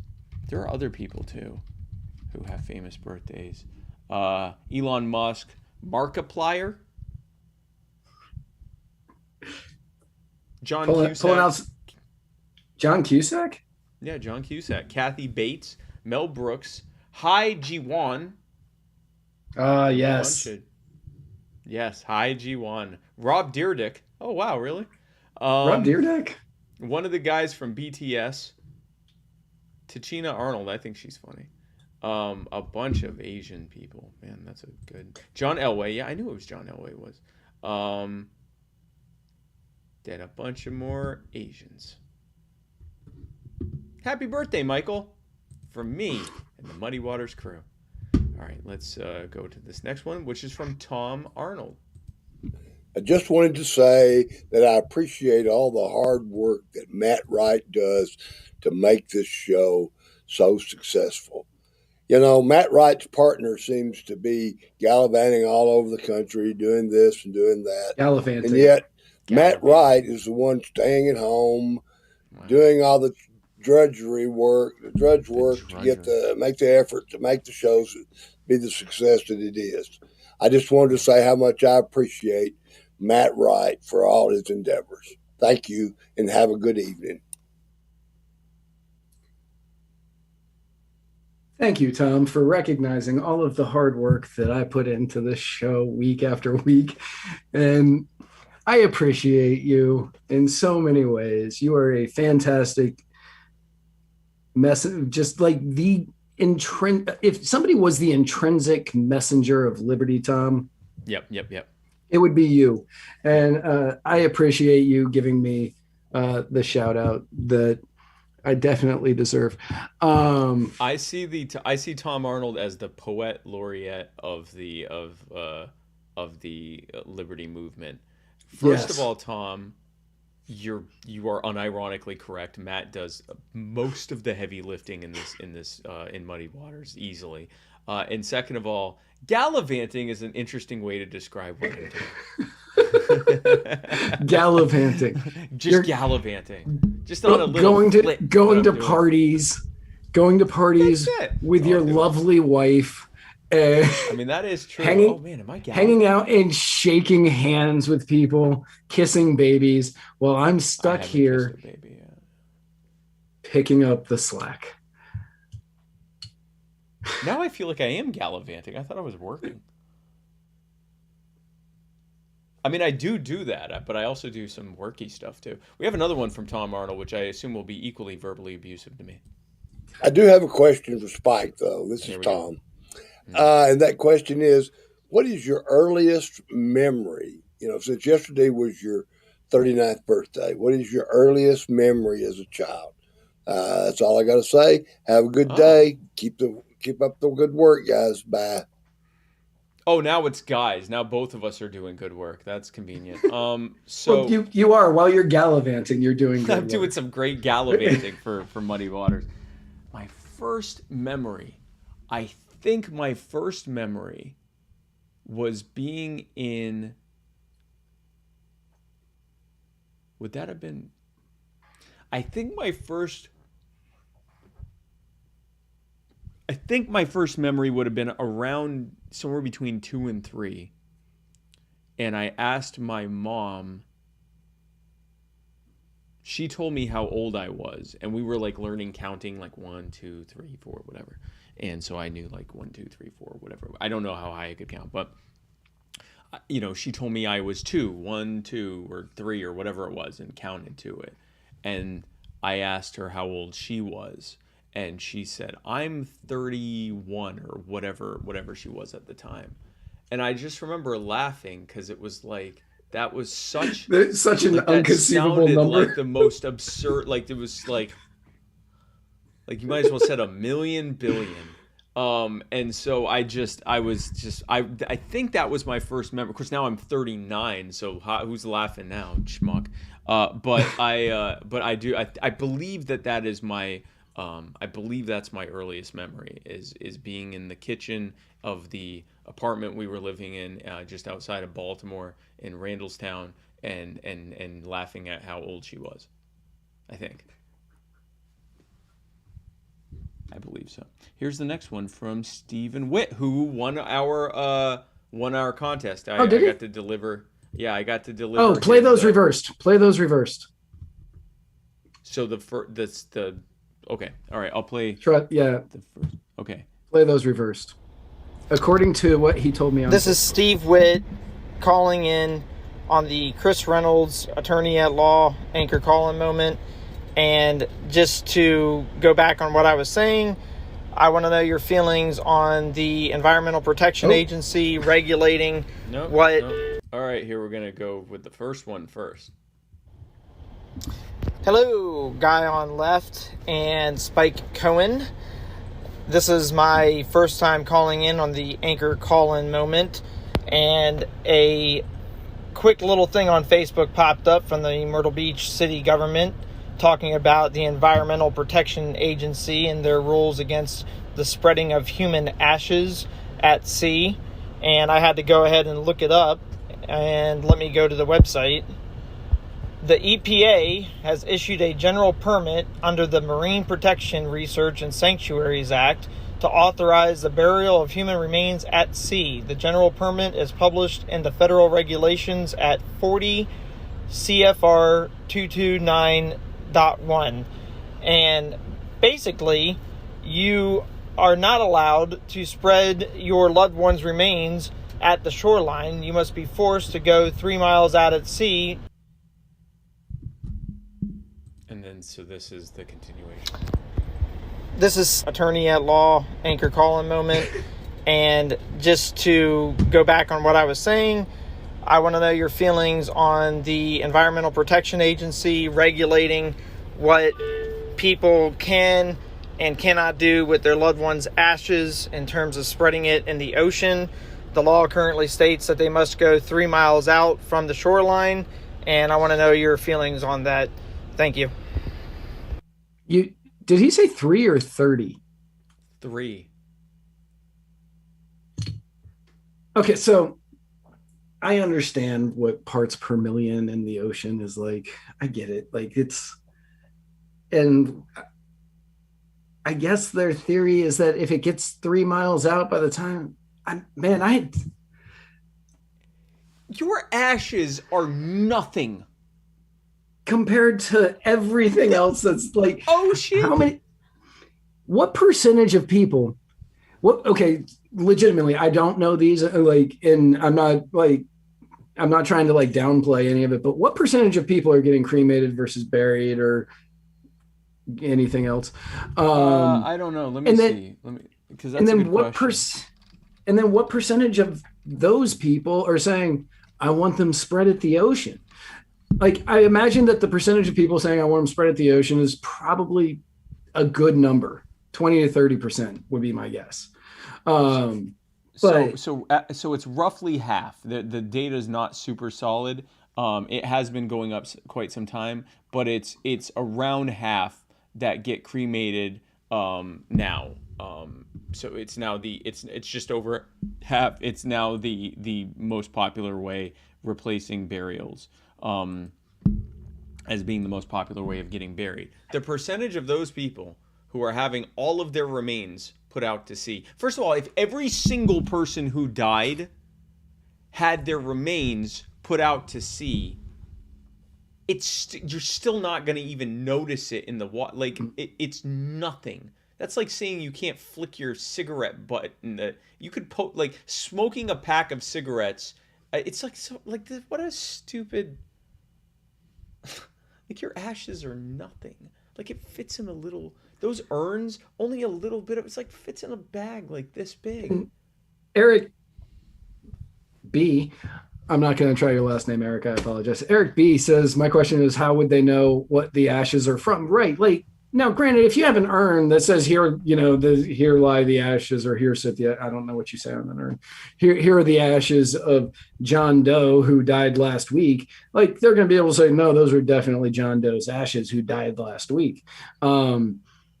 But outside of that, would they know? They're not going to know. Putting aside, so this is about as unenforceable as it gets. A federal agent is going to catch someone spreading their loved one's ashes at sea, and is A, going to give a crap, and B, going to do anything about it. This is so stupid. 3 miles. And what's the difference? Once it's in there, it's in there. It's just, yes, exactly. 3 miles. The water that's 3 miles out comes back to shore. First of all, have you ever been to the beach? It's windy. Do you know how little the bigger concern is when you spread it out, it blows in your face and everyone else that's on the beach. It's, how little of that's even getting into the ocean to begin with.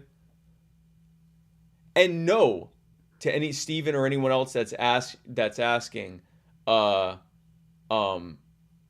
not changing my will. I am still going to go out into a Jewish canoe filled with equally Jewish kindling and fireworks, and people are my closest heirs and assigns are going to take turns flinging flaming stones at it, like David and Goliath, except they're on fire. And I don't know if that's possible, but they're going to do that. And then whoever successfully sets me aflame is going to get all my stuff. And if no one is able to set me aflame, then all my stuff, all my belongings will be put into another Jewish boat and set on fire, because something has to burn to atone for my death. That's not going to change because of this big government nonsense. Caitlin Cloven, she now wants her ashes to be spread at the next Myrtle Beach City Council meeting just to stick it to the man. And I like this idea. If they stop, so I'm going to add that to my will. If they stop me from going on the boat for that thing, then I want to be cremated and I want my ashes to be spread at the Myrtle Beach City Council, even if I don't live there anymore. Wouldn't you want to do it wherever they ruled that you couldn't do the boat thing? Myrtle Beach City Council. Fair. Justico Mitchell, who you should also be like Justico Mitchell for the same reasons, because he gives us money. He said, I wouldn't want my ashes at the beach. That's where car batteries go. That's also true. Listen, I'm not saying you should get me fired from work, but I'm not saying that's where you should do it. And you're right. That is the cheap and legal thrill, is to throw your car batteries directly into the ocean. And as aquaculture expert Matt Wright can tell you, that's how you create coral reefs. So. All right, that is not how you create coral reefs. It's kind of how. It's similar. Here's one from Matt Hicks. Why, hello there, Seth. This is Matt Hicks calling in on the Chris Reynolds attorney at law anchor call-in moment. Often Supreme Court is lost in the flurry of prominent cases that are occurring, and I just went to the Penfield Pipeline Company versus Ian that was just published today. Supreme Court gave of eminent domain to private company. Yeah. So now a private company who has a certificate from the federal government can take it. Hashtag lazy. So I don't know what happened there, but it sounds like eminent domain for private companies. Right. Pipeline, I could not hear which one. I won a Supreme Court case that they awarded eminent domain to the private company because the pipeline would be used for the good of the people. I think that's what he was saying there. Sure. Penfield Pipeline. Thank you, Matt Hicks. Penfield Pipeline versus New Jersey is the name of the case. Well, I mean, listen, it's certainly, I mean, after keto, where the government said that you can take land from someone and give them next to nothing for it and give it to a company who builds a freaking mini mall. Nothing surprises me anymore. Literally the government has been told by all governments have been told at the federal level that you can. And when I say that, I mean, the federal government has told all governments, city all the way up to federal, that they can just take your stuff and give it to a private company to make money off of it. They'll pay you.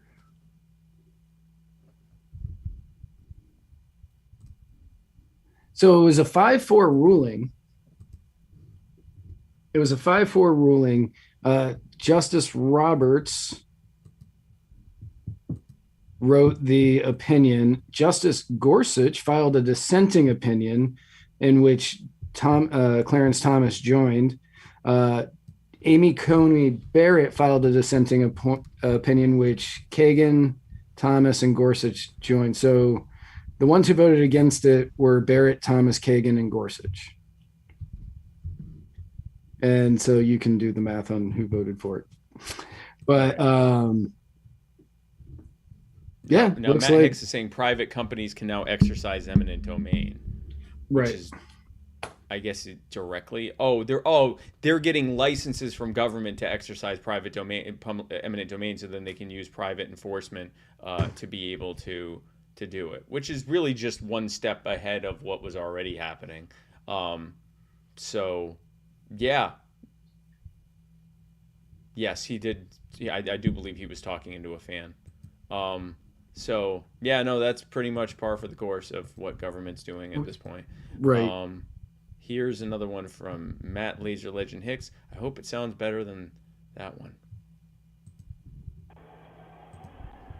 Hello again, Guy on Left and Spike. This is still Matt Hicks, still calling in on the personal injury attorney, Chris Reynolds, attorney at law, Anchor Calling Moment TM. I just wanted to let you guys know, and the rest of the world, Spike will already knows this, but I think everybody needs to know this. For his recent birthday, I prepared a delicious meal of lamb tagine with couscous and flatbread and tzatziki. And for dessert, I made some macarons with coffee in the cookie part, a little bit of coffee extract in the cookie part, and Bailey's buttercream for the filling. So I wanted to brag about that and announce publicly that I love you and happy birthday, Spike. Hashtag Laser Legend. So, yeah, Matt, for my birthday, made a bunch of food that I can't eat a single ingredient. He specifically made it in such a way that no part of it could be eaten, even separately, by me. Somehow he managed to do that. Thank you. Happy birthday to me. Here's one from James Ray. Hi, Spike and Guy on Left. This is James M. Ray calling for a personal injury attorney, Chris Reynolds, attorney at law, anchor call-in moment.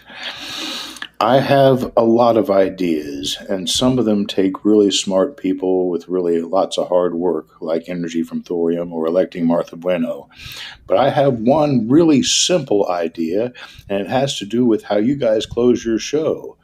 Where we're going, we don't need roads because we have the technology right now with one simple deregulation to make ultralights into the drones of our George Jetson future.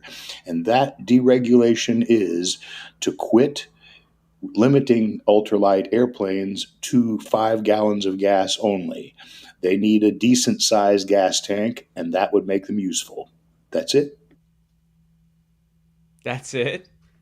I feel like that's a bit wordy for the closing. No, I'm going to try it. We're going to try that.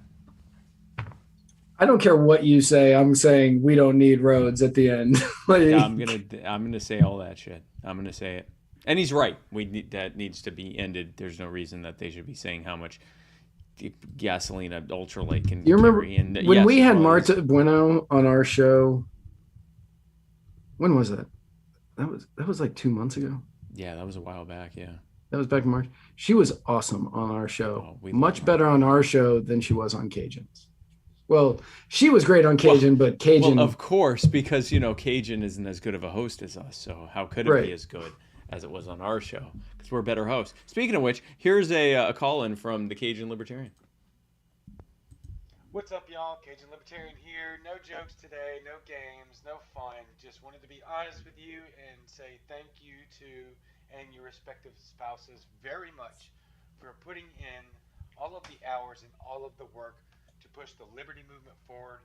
You are very special to a lot of people, and we appreciate you very much. Happy belated birthday to the Spike Cohen, and we wish both of you all the best. And again, thank you so much, and I can't thank you enough. All jokes aside, guys, all jokes aside, thank you very much for bringing us on to Muddy Waters Media, and I cannot wait to see what happens in the very near future, in the long future. It all looks very bright for our movement, and a lot of that is due to y'all too. So again, thank you very much.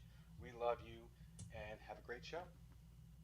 Cajun apparently forgetting that his microphone was in the other room. No, listen, we love you too. Thank you for agreeing to come on Muddy Waters. You and Eskimo are Noel and Nulik. You were both doing incredible stuff, growing Muddied Waters and helping us to become even bigger than we were before. We love both you and are grateful. Yeah, very much. We love both of you very much. And I've been catching most of from bayous to igloos, and those shows are okay. So it's two halves of a show, right? So you get when Nolik does hers. I'm certain it looks like my notes that you get to see. I'm certain it looks like my notes, and she like sits there and she gives this really well thought out, in-depth presentation on everything, explaining the backstories and the histories and how we got here and what's the fallout from it. And then Cajun comes on and he's like, so y'all know me, I didn't like prepare anything, so I didn't have time to look anything up for a while, so I guess I'm just going to talk about snakes for an hour. And then he turns it into Muddied Waters Nat Geo, where he just talks about snakes for an hour. And I'm not going to lie, I was enthralled the entire hour. I mean, I want to know about snakes. It was great. Apparently, the triangle-shaped head, not an indicator of poison. That is a myth. Oh. Well, how do they? Man, I'd have to watch the show again. Okay, I'll watch it. So, but thank you, Cajun. We are just very happy to have both of you on, and I'm very excited to see how this is all going to go. And I look forward to seeing you in Tunica, Mississippi. And you can help us get to Tunica, Mississippi by going to this thing. Nope, not this thing, where you can actually get a gun. I'm over here, and Matt's got to go to his right so you can see. Hey, look at this. Hey, there's a gun. Nope, that one. You can get a gun. You can get this gun. You can get this gun. You can get this gun. GeForce G12, 12 gauge home defense, $10 per ticket. There are about 40 tickets left. You can get up to 10 tickets per person, but there aren't. Yeah, you can get up to 10 tickets per person. We're going to sell 150 total tickets, and then we're going to pull, once we've sold them all, we're going to pull one of the tickets randomly, and whoever has that ticket will win this gorgeous GeForce G12 12 gauge home defense shotgun. You too can enter by going to paypal.me/LPMS/10. And in the comments, put gun raffle when you make your contribution. Yeah, you can help us get to the Breaking Boundaries event in Tunica, Mississippi later next month. Roy Martin asks, can they mail it to me? Roy, that would be a question for Not a Real Libertarian. So go find Not a Real Libertarian on Facebook. Shouldn't be hard. There's lots of them. And you can ask him. Find Chris Darnell on Facebook and ask him. Yeah, I don't know the answer. Or Chris Darnell. Yeah. So here's a question from Sonny O'Lindy. What's up, guys? This is definitely not the Cajun Libertarian calling in on the personal injury attorney, Chris Reynolds, attorney at law. Anchor. Caller. I saw that guy's podcast. What's his name? Chris Darnell? Something about being not a real libertarian. And that is a very accurate title, for he is not a real libertarian. But I did see that guy, the Cajun Libertarian podcast. He is also pretty terrible. But he is still far better than Chris Darnell and Will Doherty on Not a Real Libertarian. So, if you get a chance to see how miserably terrible the Not a Real Libertarian podcast is, please tune in. That way you can get all of your ASMR readings from Jack Casey's god-awful book, TheRoyalGreen.com. You can find them on Not a Real Libertarian, because that's just a terrible show. This is what our show has become. We're advertising other people that aren't on our We're network. advertising other people's shows and how they are also advertising the same books that we advertise. Okay, here's another one from. This one is from the Cajun Libertarian, as opposed to that last one, which was literally not from the Cajun Libertarian.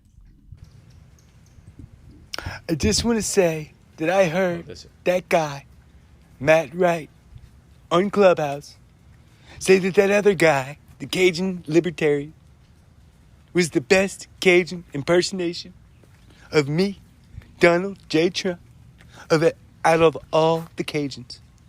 I just want to say that I have all the best impersonations. There are no better impersonations of me, and I have all the best Cajuns. They all vote for me. They come to my rallies. You see my rallies. Look how many people are at my rallies. So, Matt Wright, for you to say that the Cajun Libertarian has a good impersonation of me, I just want to say, fake news. That's fake news. There is nobody better than me, especially not this guy, Cajun Libertarian, that is better at being me than me. I don't know. I'm thinking that the Cajun Libertarian's Donald J. Trump impersonation has to be better than that one. There's got to be. It's got to be. I hope to God it is.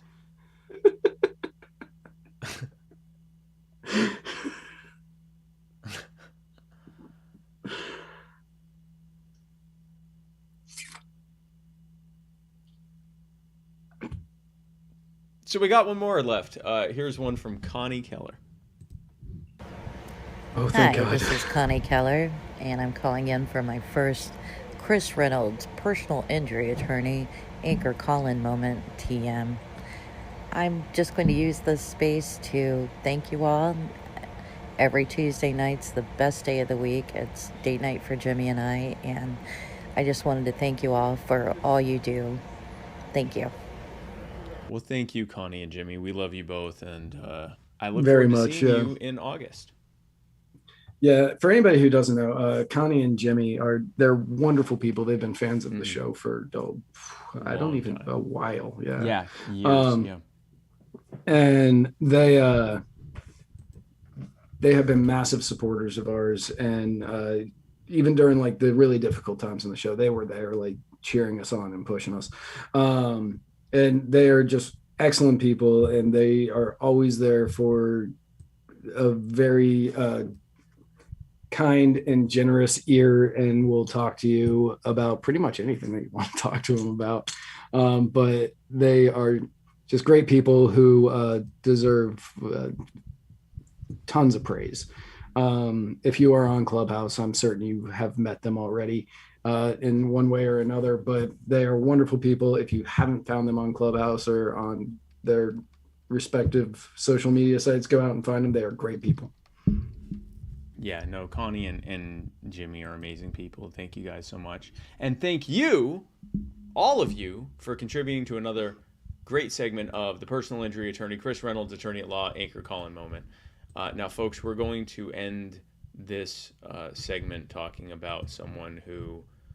so we're going to start this segment. This segment is brought to you by Jonathan Reels. Jonathan Reels isn't a real person. He's not real. In fact, well, he should be real, but the Federal Election Commission has said that he is not, and that he's not going to be acknowledged at the federal level as a real person until he raises at least $5,000. Now, I know that Jonathan Reels is a real person because I've met him, and he is human, and he has a squishy human skin face. But the FEC won't just squish his face. They want to get that $5,000 in contributions to be able to say he's a person. So you can help him be acknowledged as a person and a congressional candidate by going to jonathan.cash and making your donation today. Now, there is someone who has been known in the libertarian community, particularly in the anarchist community. And he gave his life to protect people. And it should end there. Actually, it should have ended that... It should have ended before that. Yeah, it should have ended before he gave his life and after he... It should have ended with he saved people's lives. And we're going to explain how what ended up happening. But this man's name is John Hurley, and he lived in the Denver area of Colorado. And before we get started on this show, you just need to know John was an incredible human being when he was alive. He was a kind and caring, strong and gentle human being. He brought a lot of people to the liberty movement, and his final act was to save lives. I'm going to tell you the story in a quote from well, I'm gonna set up the story. Basically, someone went and tried to target a police officer with a gun and killed him. And this story from store owner Stephen Cohen, no relation, is going to tell what happened there. John pulled into our parking lot around, this was in Old Town in Arvada, Colorado. John pulled into our parking lot around 1:30 and was contemplatively smoking a cigarette near his car. Within under a minute upon John entering the store, 10 to 15 shots of what sounded like a rifle or tactical shotgun were fired in the square 50 yards away. John and another unknown customer, unrelated to John, went out of the open door toward the square with clear intent to eliminate the threat. While the unknown customer turned left to assess the situation without pulling out a weapon, John ran quickly, without hesitation, straight towards the shooter. John shouted at onlookers behind him to stay inside and hide because the gunman was coming back. John used this as an opportunity to run towards the library where the shooter was and hid behind a brick wall. Upon the shooter walking again back toward the square, John pulled out his concealed pistol and shot 5 to 6 rounds toward the suspect. We want to thank and recognize John, as we believe that his actions saved more lives from being taken. He needs to be recognized by Arvada and all the citizens of Colorado for his brave and selfless actions. Great. And this is a quote from Cody Grozweski. Cody Grozwitz, who is a waitress at the Schoolhouse Kitchen and Libations. And he was running straight towards where he heard those shots. Everyone else was running in the other direction. I just know that he was going out there into the middle of all the danger that I could have ever imagined in my life. That's why he was more secured in an area where he couldn't get away or do anything else because of where he was cornered. He was trapped. There was no other police officers around at the time. There was no one else there to prevent this from happening. And this man ran. Yep. I wanted to do this because I wanted people to know what he did, especially his sister or any one of his family members, that it was the bravest, most selfless thing that I have ever witnessed in my life. Yep. This tells the story from eyewitnesses that were there. Here's basically what happened. Last week, a man by the name of Ronald Troik, or Troike, I'm not sure how to say his last name, he walked up to a police officer and he shot him with a shotgun. Then he walked back to his truck. After he shot the officer, he then shot out some windows of some nearby police cruisers, presumably to see if there were any police in there. And then he walked back to his truck to get a rifle. After he got the rifle, he fired a few shots in the air, and moments later, John Hurley ran up armed with his personal carry and shot him, ending that threat. We are told that John picked up the shooter's rifle and that it was at this point that the police showed up after the situation had been resolved, and they shot John since he was holding a rifle. That's the story that we have been told. That's what the police are saying. Yeah. Right. The police chief of the Arvada Police Department called John Hurley a hero who acted courageously and without hesitation. Mr. Hurley's actions saved others from serious injury or death, which 100% true. That's correct. Yep. John's family issued a statement late Friday saying that they were thankful for support from the city and police and were waiting for the outcome of the third-party investigation into the shooting. Now, the police shooting is under investigation by a critical incident response team, which is just law enforcement officers from across Jefferson County, according to Sheriff Jeff Schrader. it will make a recommendation to the district attorney, who will decide if the officer's actions were appropriate. Now, they've released the footage of the shooter killing the police officer, shooting the windows out of the police cars, going back to his truck and getting his rifle and firing it into the air. What they have not released is the footage of John killing the shooter or of him picking up the rifle. And they're saying that they're not releasing all of the evidence until the investigation is complete, but they have released the video of Ronald Troike killing the officer and getting the rifle. And they've released all the information about Troike supposedly either leaving a letter or something like that, saying that he spoke with his brother. He and his brother got into a fight that morning or something along those lines. And he said, and his brother was called the police because he was concerned, because he said, I'm going to go out and kill all of the cops I can today. Something along those lines. Yeah. So they're releasing all of that, which is technically hearsay, but they're releasing all of that. But what they're not releasing, and what they actually didn't even admit to, they actually for the first 3 days wouldn't admit that it was an officer that killed John. They just said he died, even though multiple eyewitnesses and some unnamed police sources said, yeah, no, the police killed him. Then a few days later, they said, well, yes, we did kill him, but it's because he picked up the rifle. But they won't release the footage of him supposedly doing this. But thankfully, this is being investigated by a bunch of cops. Other police officers.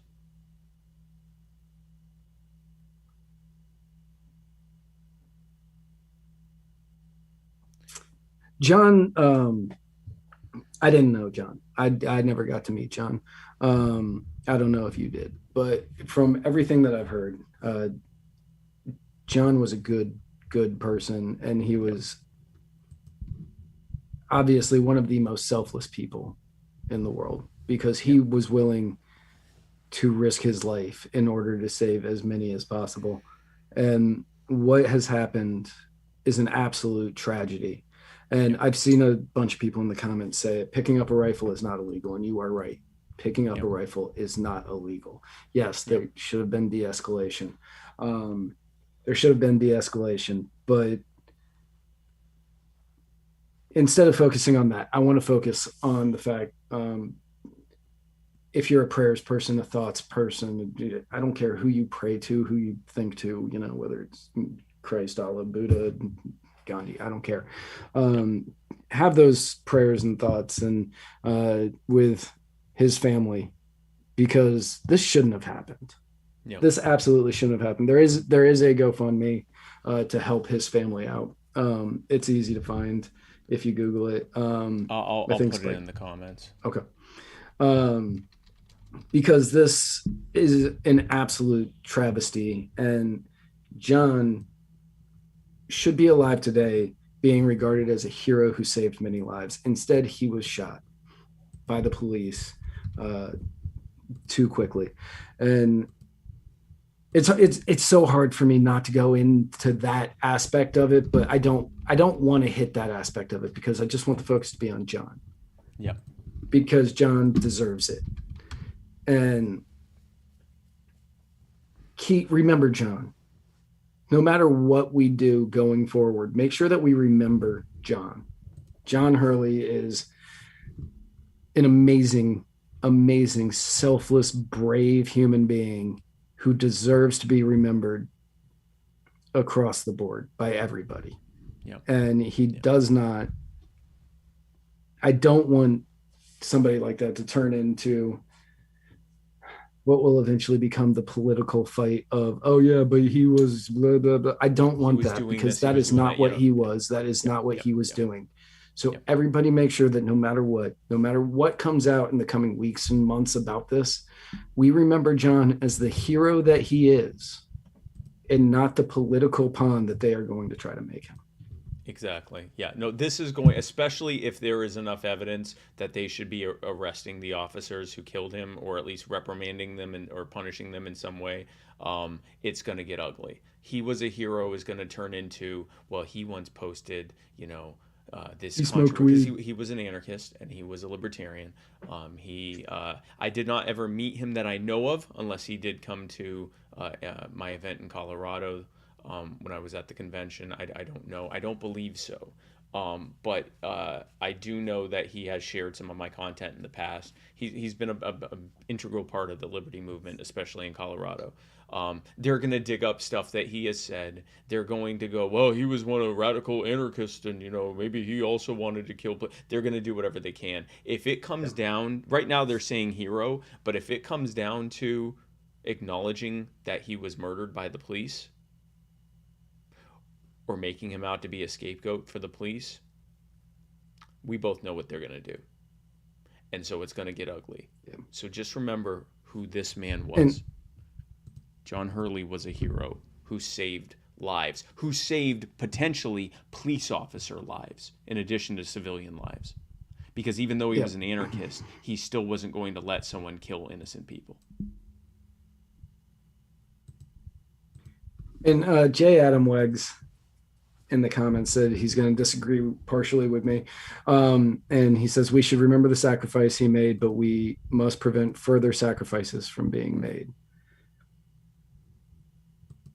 And I don't understand what he's saying there. Yes, we should remember the sacrifice he made. Yes, I agree with that. The second part, sacrifices are always going to be made by people, by good guys with guns. Like it's going to happen. I would like to prevent those 100%. I would like to prevent those 100%, but what I'm saying is I don't want John to be the political pawn that is this argument, because John is a hero and needs to be remembered that way. And we don't need him tarnished by the people on the right or the left who are going to try to paint him in any way that's different than what he is. But yes, I do want to stop any tragedies from happening and make sure that we wouldn't have as many sacrifices being made. But John, I don't want him to be the pawn that is what we are using. Exactly. And that's the thing. He is a hero, and we need to just remember that, especially when it's going to get ugly. We need to remember that he's a hero. And that concludes our show for the day. There's not really a good way to segue into something funny there. Just remember John. So tomorrow on My Fellow Americans, I have a really incredible guest. And I'm so excited for this guest. I'm so excited. So I've already done the interview. I'm gonna be live. I'm gonna be coming in live, and I'll be playing the interview and hanging out with y'all in the comments while we play it. But I interviewed earlier today Dave Dahl, who is the founder and creator of Dave's Killer Bread, but he's also a former multiple-time imprisoned convicted felon who turned his life around and started this company, and he has sold the company since. But when he started it, and even now with the company with the people that bought it from him, they continue roughly half of their work, or almost half of their workforce is made up of convicted felons, because they are committed to giving that hand up and providing teaching and of skilled trades to convicted felons. He also does work with nonprofits that help convicted felons to be able to learn marketable skills so that they can thrive and get ahead. And we had just an insanely good conversation and very motivational. Whether or not you're a convicted felon, you're going to be motivated by this. You're going to feel more excited about taking life by the reins. I know I was. And I wasn't expecting that. I thought we were going to talk about how felons can be able to get ahead. It went way past that.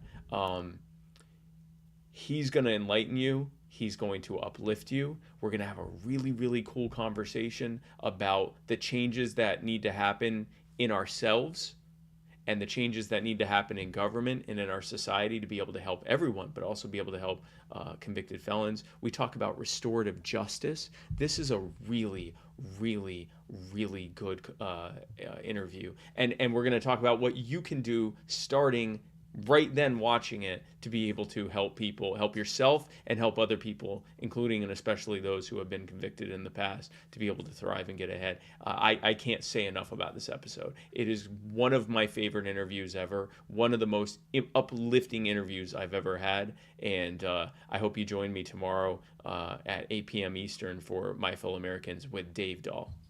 And then on Thursday, we've got the Writer's Block, right? Yes. I actually bought Dave's Killer Bread the other day just because I knew he was coming on your show and I wanted to see how it was, because I knew you couldn't try it. Yeah, I can't have it. I actually opened by telling him I can't eat this man's bread. Like I can't have it. I can't have gluten. It is so good. I know, it's my wife's favorite. It's Tasha's favorite bread, or one of her favorite breads. Yeah, no, it's really, really good.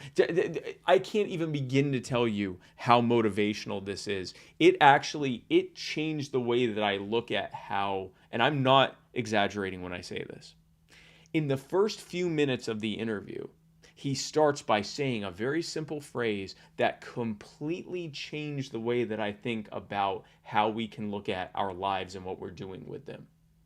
And it only starts from there and just keeps going. That's how good this interview is. So anyway, I'm sorry. On Thursday, you've got the No, you're fine. Yeah.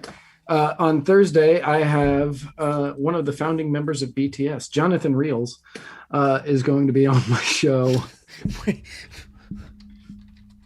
Jonathan Reels is going to be on my show, and we're going to be talking about making him a real boy.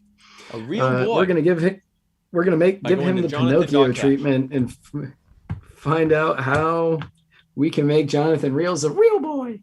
I want to be a real boy. I'm a real boy, Jonathan Reels. I can be a real boy with Jonathan Reels, not the gumdrop buttons. So tune in for that on Thursday at 8 o'clock.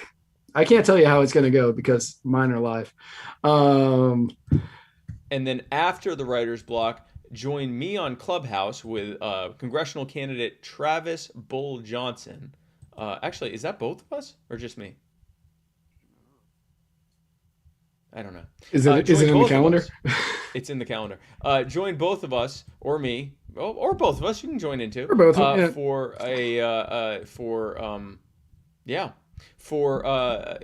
Clubhouse with Travis Bull Johnson. Travis Bull Johnson, congressional candidate. Who was on my show 2 weeks ago. Yeah. He's a good guy. He's a good dude. On Friday, join me at 9:30 p.m. Eastern on Liberty Late Night on Facebook.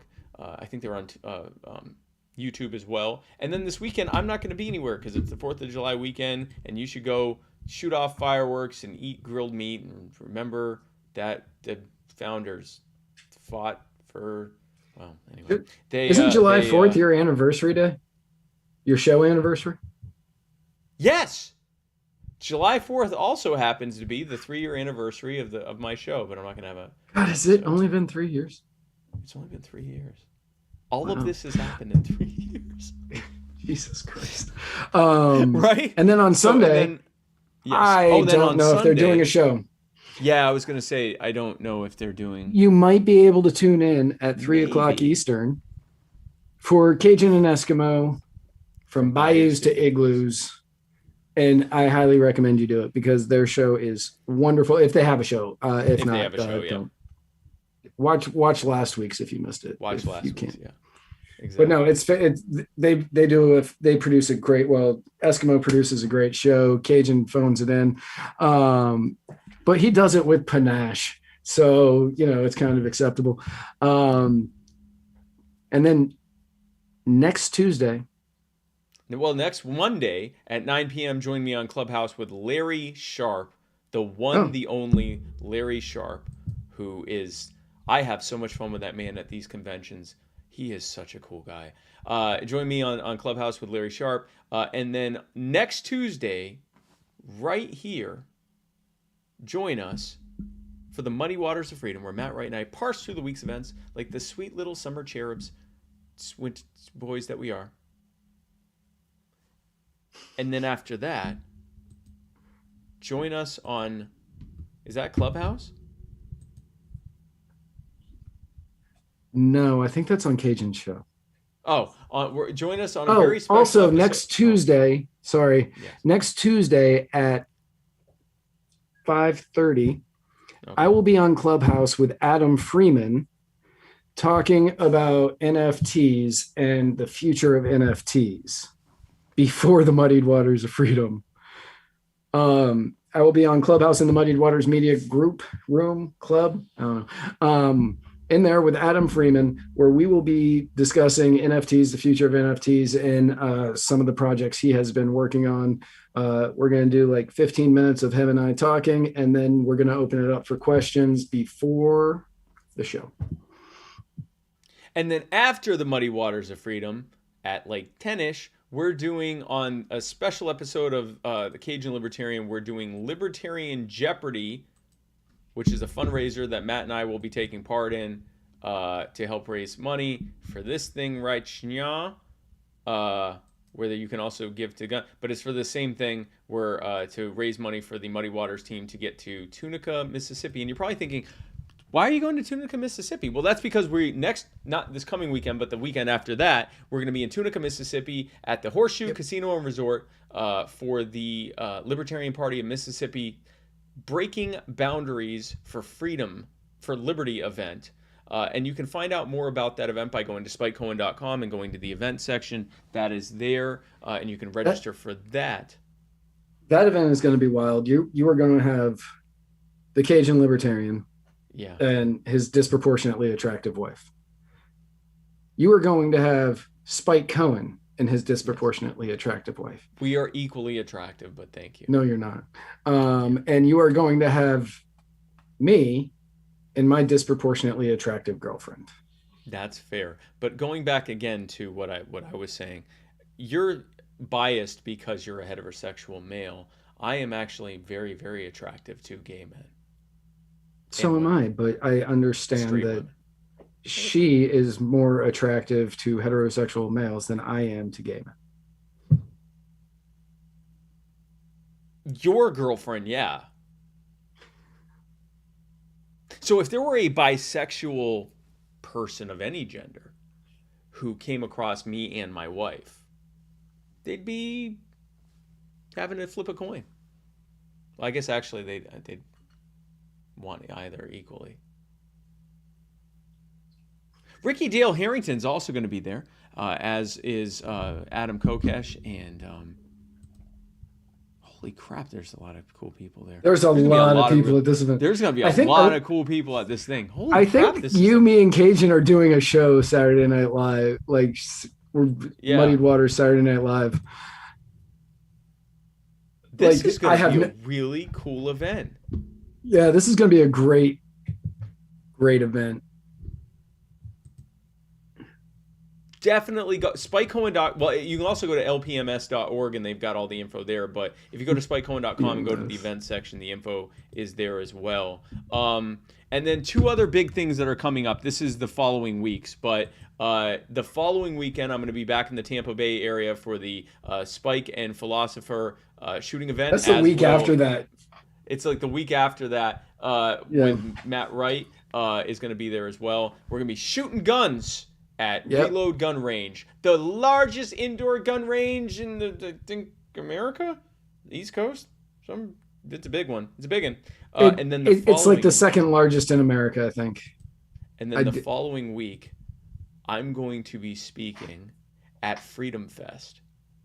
That just came out. We just finalized that. I'm going to be one of the opening speakers at Freedom Fest, and then I'm also going to be on multiple panels, 2 so far and possibly other ones at Freedom Fest. And if you go to freedomfest.com, or you can go to spikecohen.com and go to the event section to find out more, you can register and come on out. It's going to be at the Mount Rushmore Center in South Dakota, and I'm really excited about that. That's going to be the biggest Liberty event in the country, and I will be one of the opening speakers because that's my life now. So, folks, I'm sure you were writing all that down, but in case you weren't, we'll just go you just gave him a month's worth of information. We'll go for the initial, the next month Because then the weekend after that, I'll be in Hampton Roads, Virginia for the Concerned Veterans of America event. But that's probably a bit too far out. Let's just talk about this coming week. Tomorrow, My Fellow Americans, 8 p.m. Eastern with Dave Dahl. The day after, on Thursday, the Writer's Block with Jonathan Reels. With Jonathan Reels and Matt Wright. And then I'll be on Clubhouse with Travis Bull Johnson. On Sunday, which also happens to be the 30th anniversary of My Fellow Americans, I think there will be an episode of Cajun and Eskimo, maybe? I don't know. There might be. And then on Monday, join me on Clubhouse with Larry Sharp. And then right back here next week, same muddy place, same-ish muddy time. Hopefully we'll be on time that time. Join us for the next episode of the Muddy Waters of Freedom, where Matt Wright and I parse through the week's events like the little summer monkeys that we are. Folks, thanks again for tuning in. We love you so much. We couldn't do this show without you.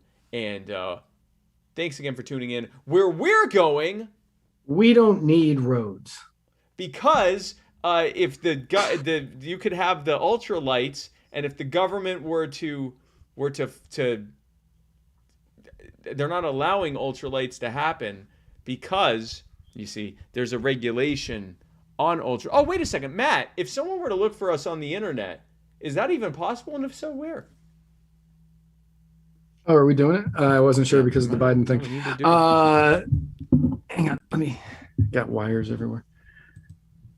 It would be possible. All one would have to do is go to anchor.fm/muddiedwaters. I thought we were doing the thing where we go scream in the other. Here, you do that, and I'll go. Oh, are we doing? Over here. No, you go. Oh, we're doing. Okay. Yeah, no, you can stay where you are, and I'll just scream. What? All you have to do is go to anchor.fm/muddiedwaters. Anchor.fm/muddiedwatersmedia. Oh, just .muddiedwaters/muddiedwaters. And then. And you can find all of our episodes. Every single episode is in that. Favorite our podcast. And you can do other things like leave us messages. Just leave us a message. We love it. And you can give us money. Or donate. Or donate money. We need more money. We need more money. So that way because if that allows us to have a better show where we can do more things like this, screaming from other rooms. Or whispering really close to a mic. Or you can find this and every other episode of muddywatersmedia.com. Well, that sounds fantastic. Well, folks, thanks again for tuning into this episode of the Muddy Waters of Freedom. We'll see you next week. And we'll see you tomorrow and Thursday and all that. But we'll see you next week for this show. And where we're going... We don't need roads. Because ultralights are... You got the 5 minute... They got a 5 gallons limit. That sucks, huh? And then we could all be flying around. Because that's safe. And then... and the government needs to back right off of my ultralight. Molan ultralight. No.